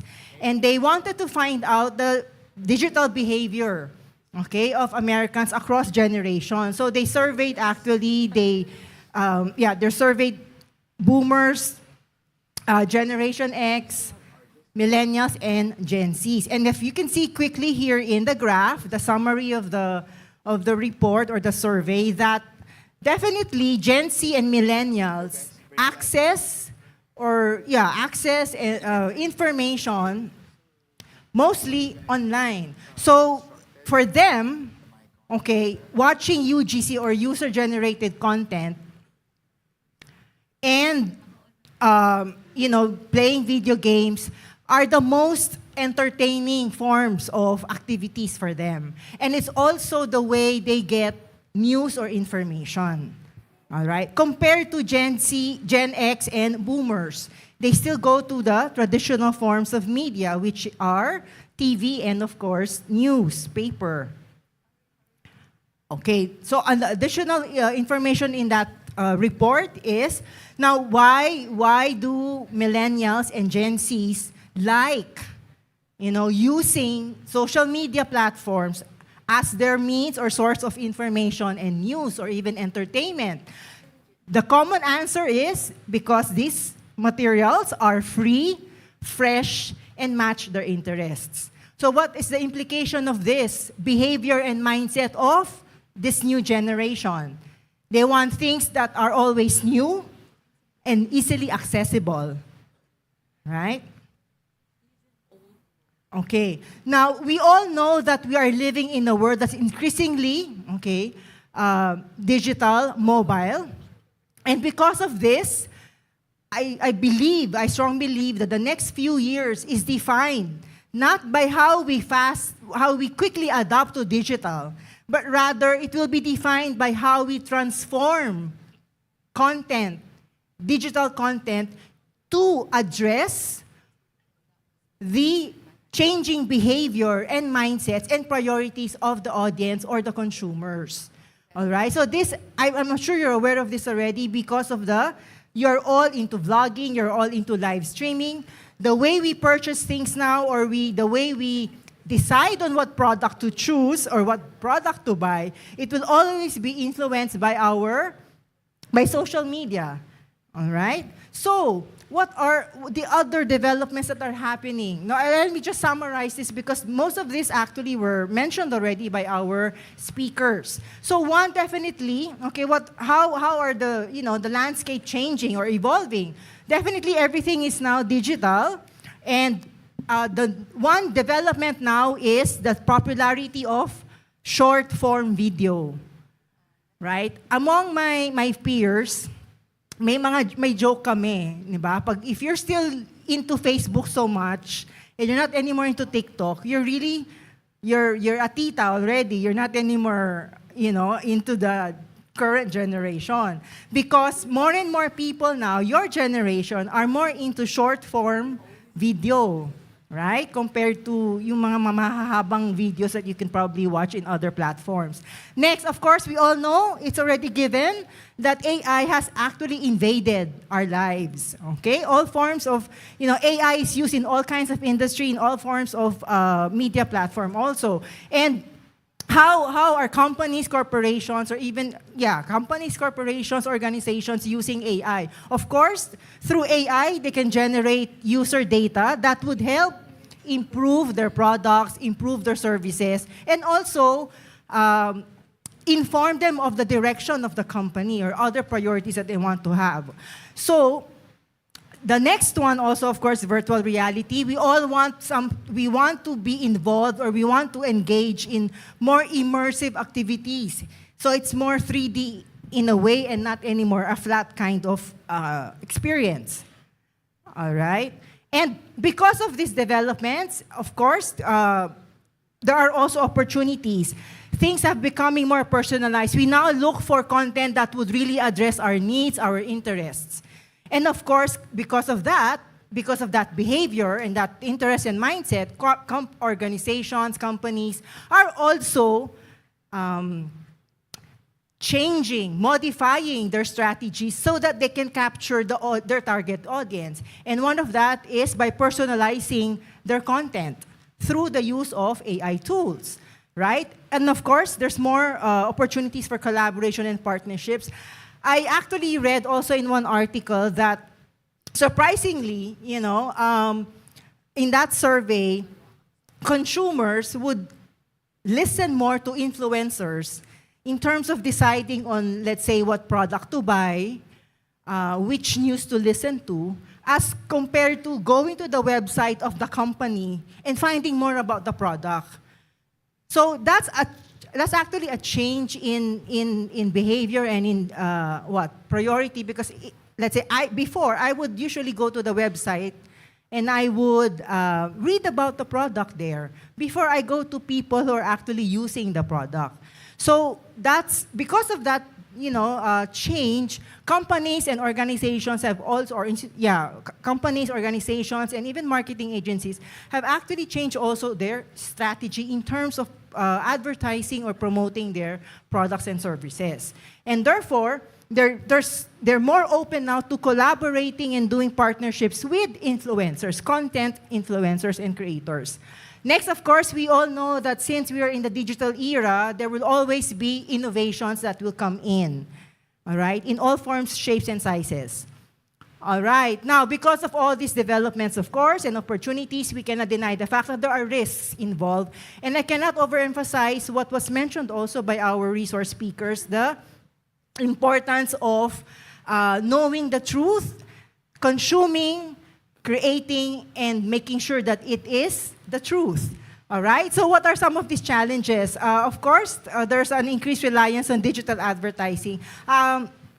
In the Deloitte article that I read, now one challenge here is how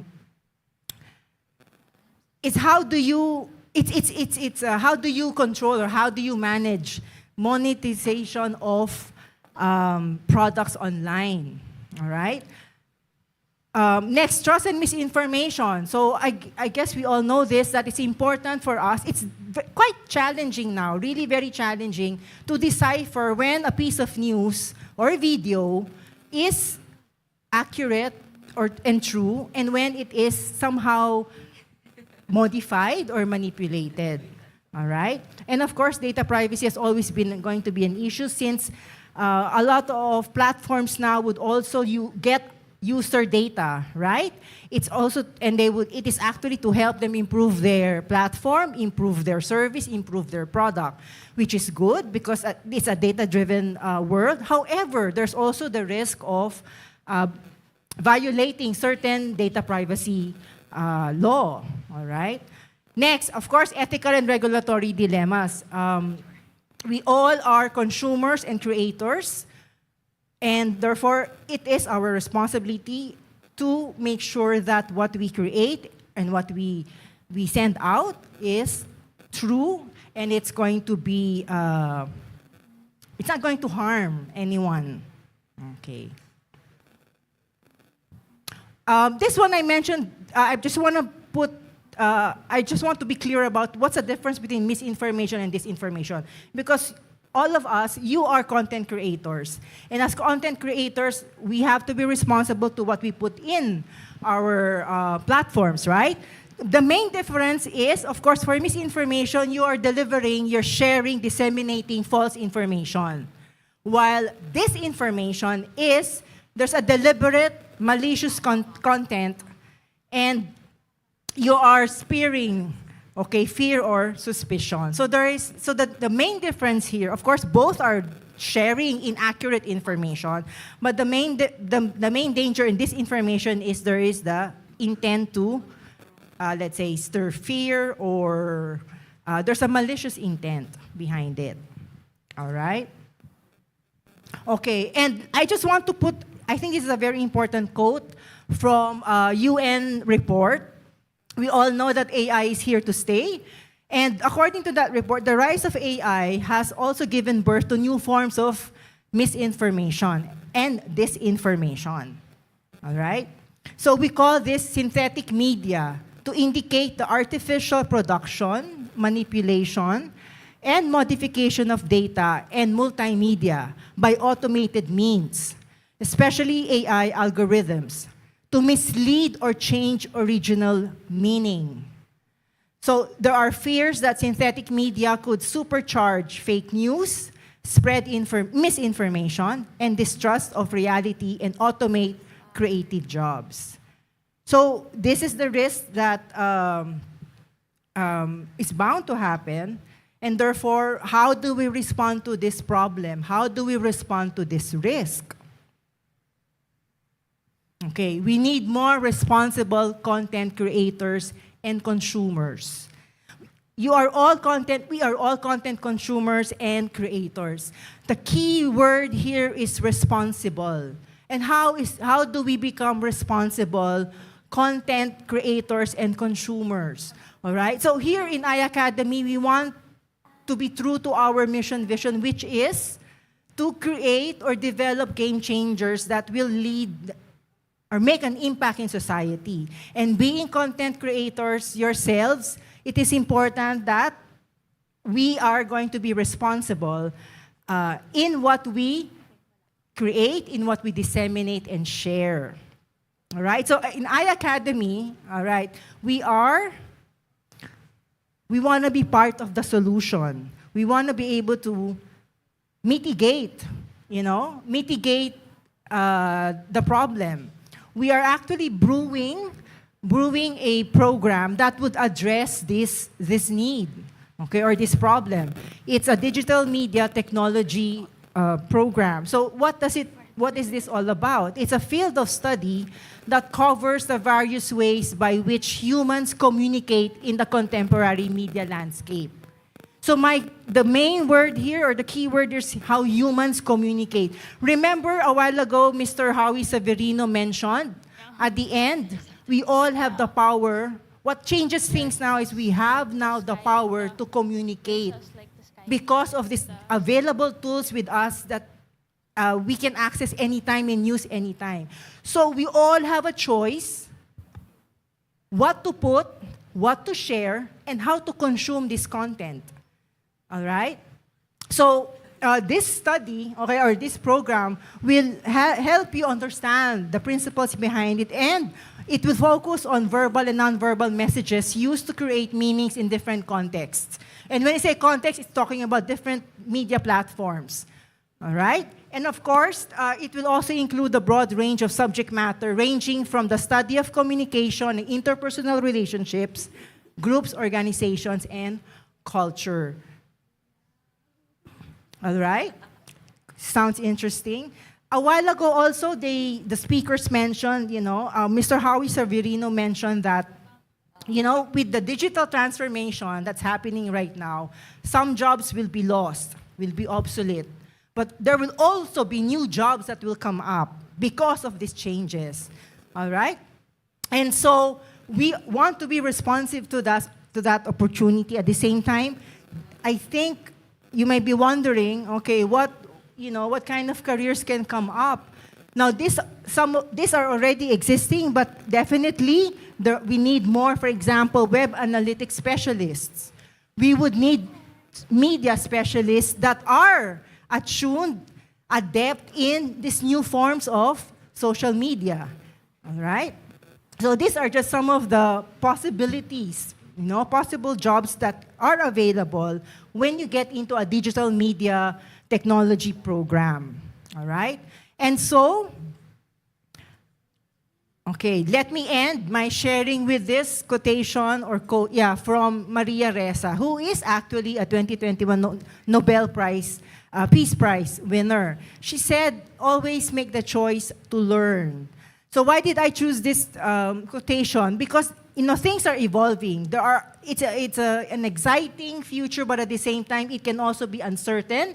And with this uncertainty, there will be, I guess, fear sometimes, anxiety, or even worry, anxiety. However, we are all very adaptive people. We are very flexible. It's up to us. You remember, you have the power. We have the power to choose how we're going to consume media, consume information. And therefore, part of that power is to keep on learning.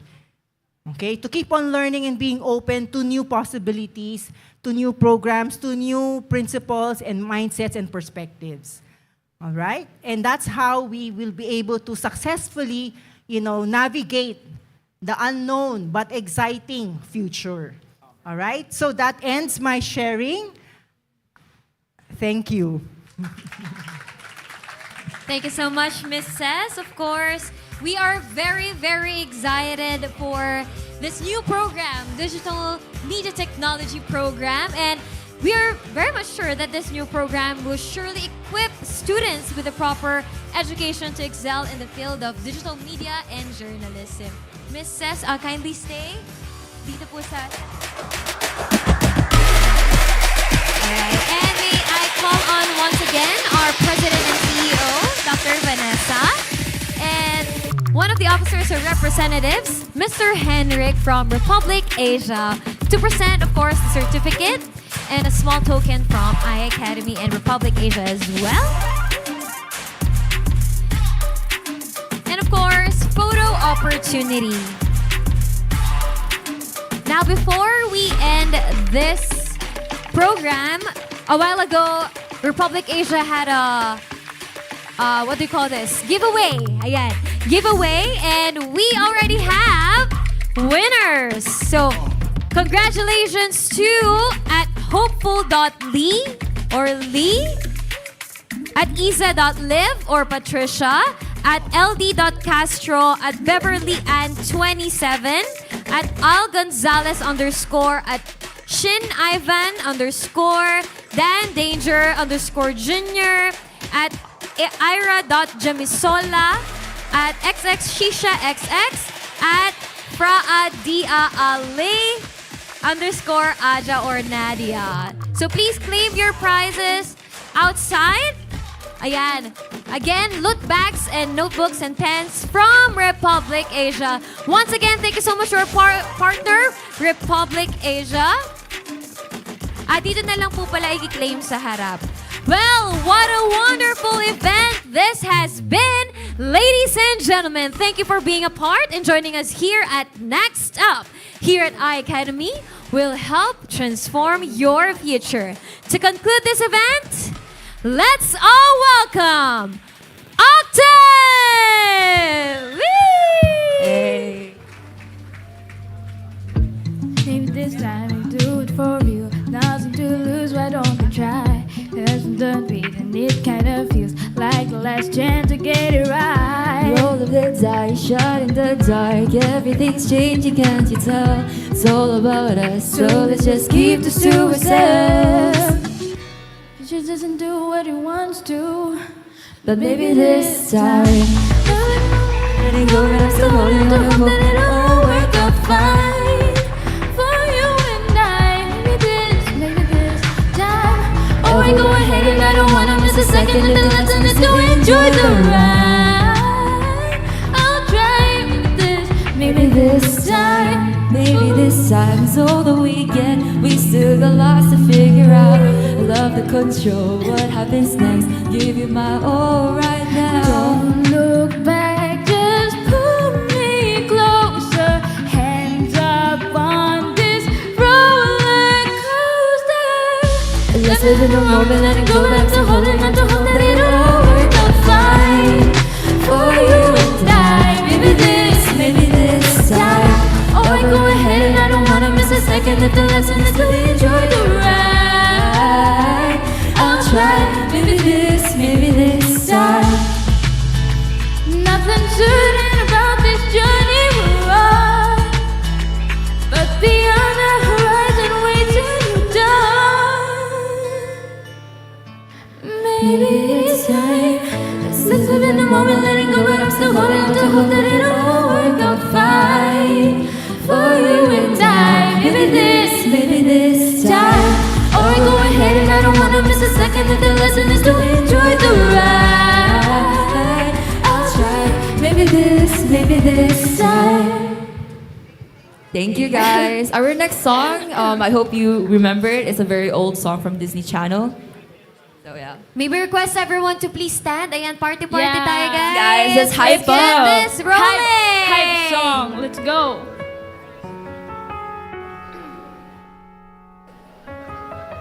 Trying hard to fight these tears. I'm so sorry. Messing with my head is fear. So sorry. You know you gotta get it out. I can't take it, but that's what being friends about.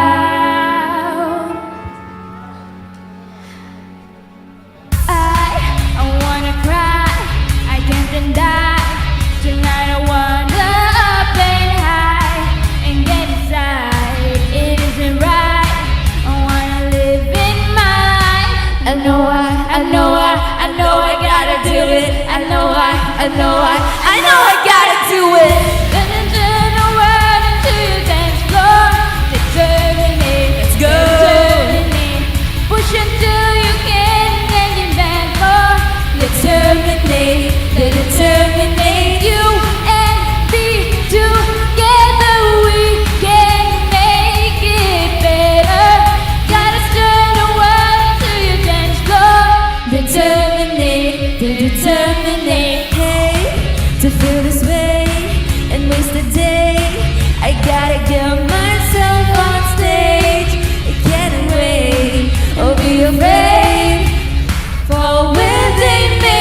I know I gotta do it. I know I gotta do it.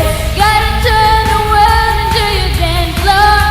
Terminate, terminate. Push until you can't demand more. Terminate, terminate. You and me together, we can make it better. Gotta turn the world into your dance floor. Determinate, determinate. Get on the hands.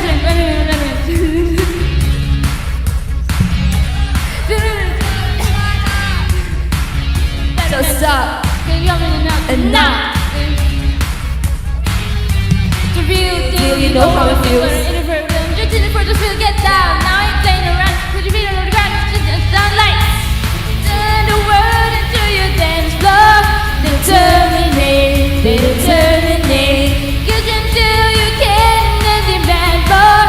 Determinate, determinate. You and me together, we can make it better. Gotta turn the world into your dance floor. Determinate, determinate. Come on and come on and come on and get it going. Come on and come on and come on and get it going. On the dance floor, on the dance floor, let the dance floor. Determinate. Thank you, guys.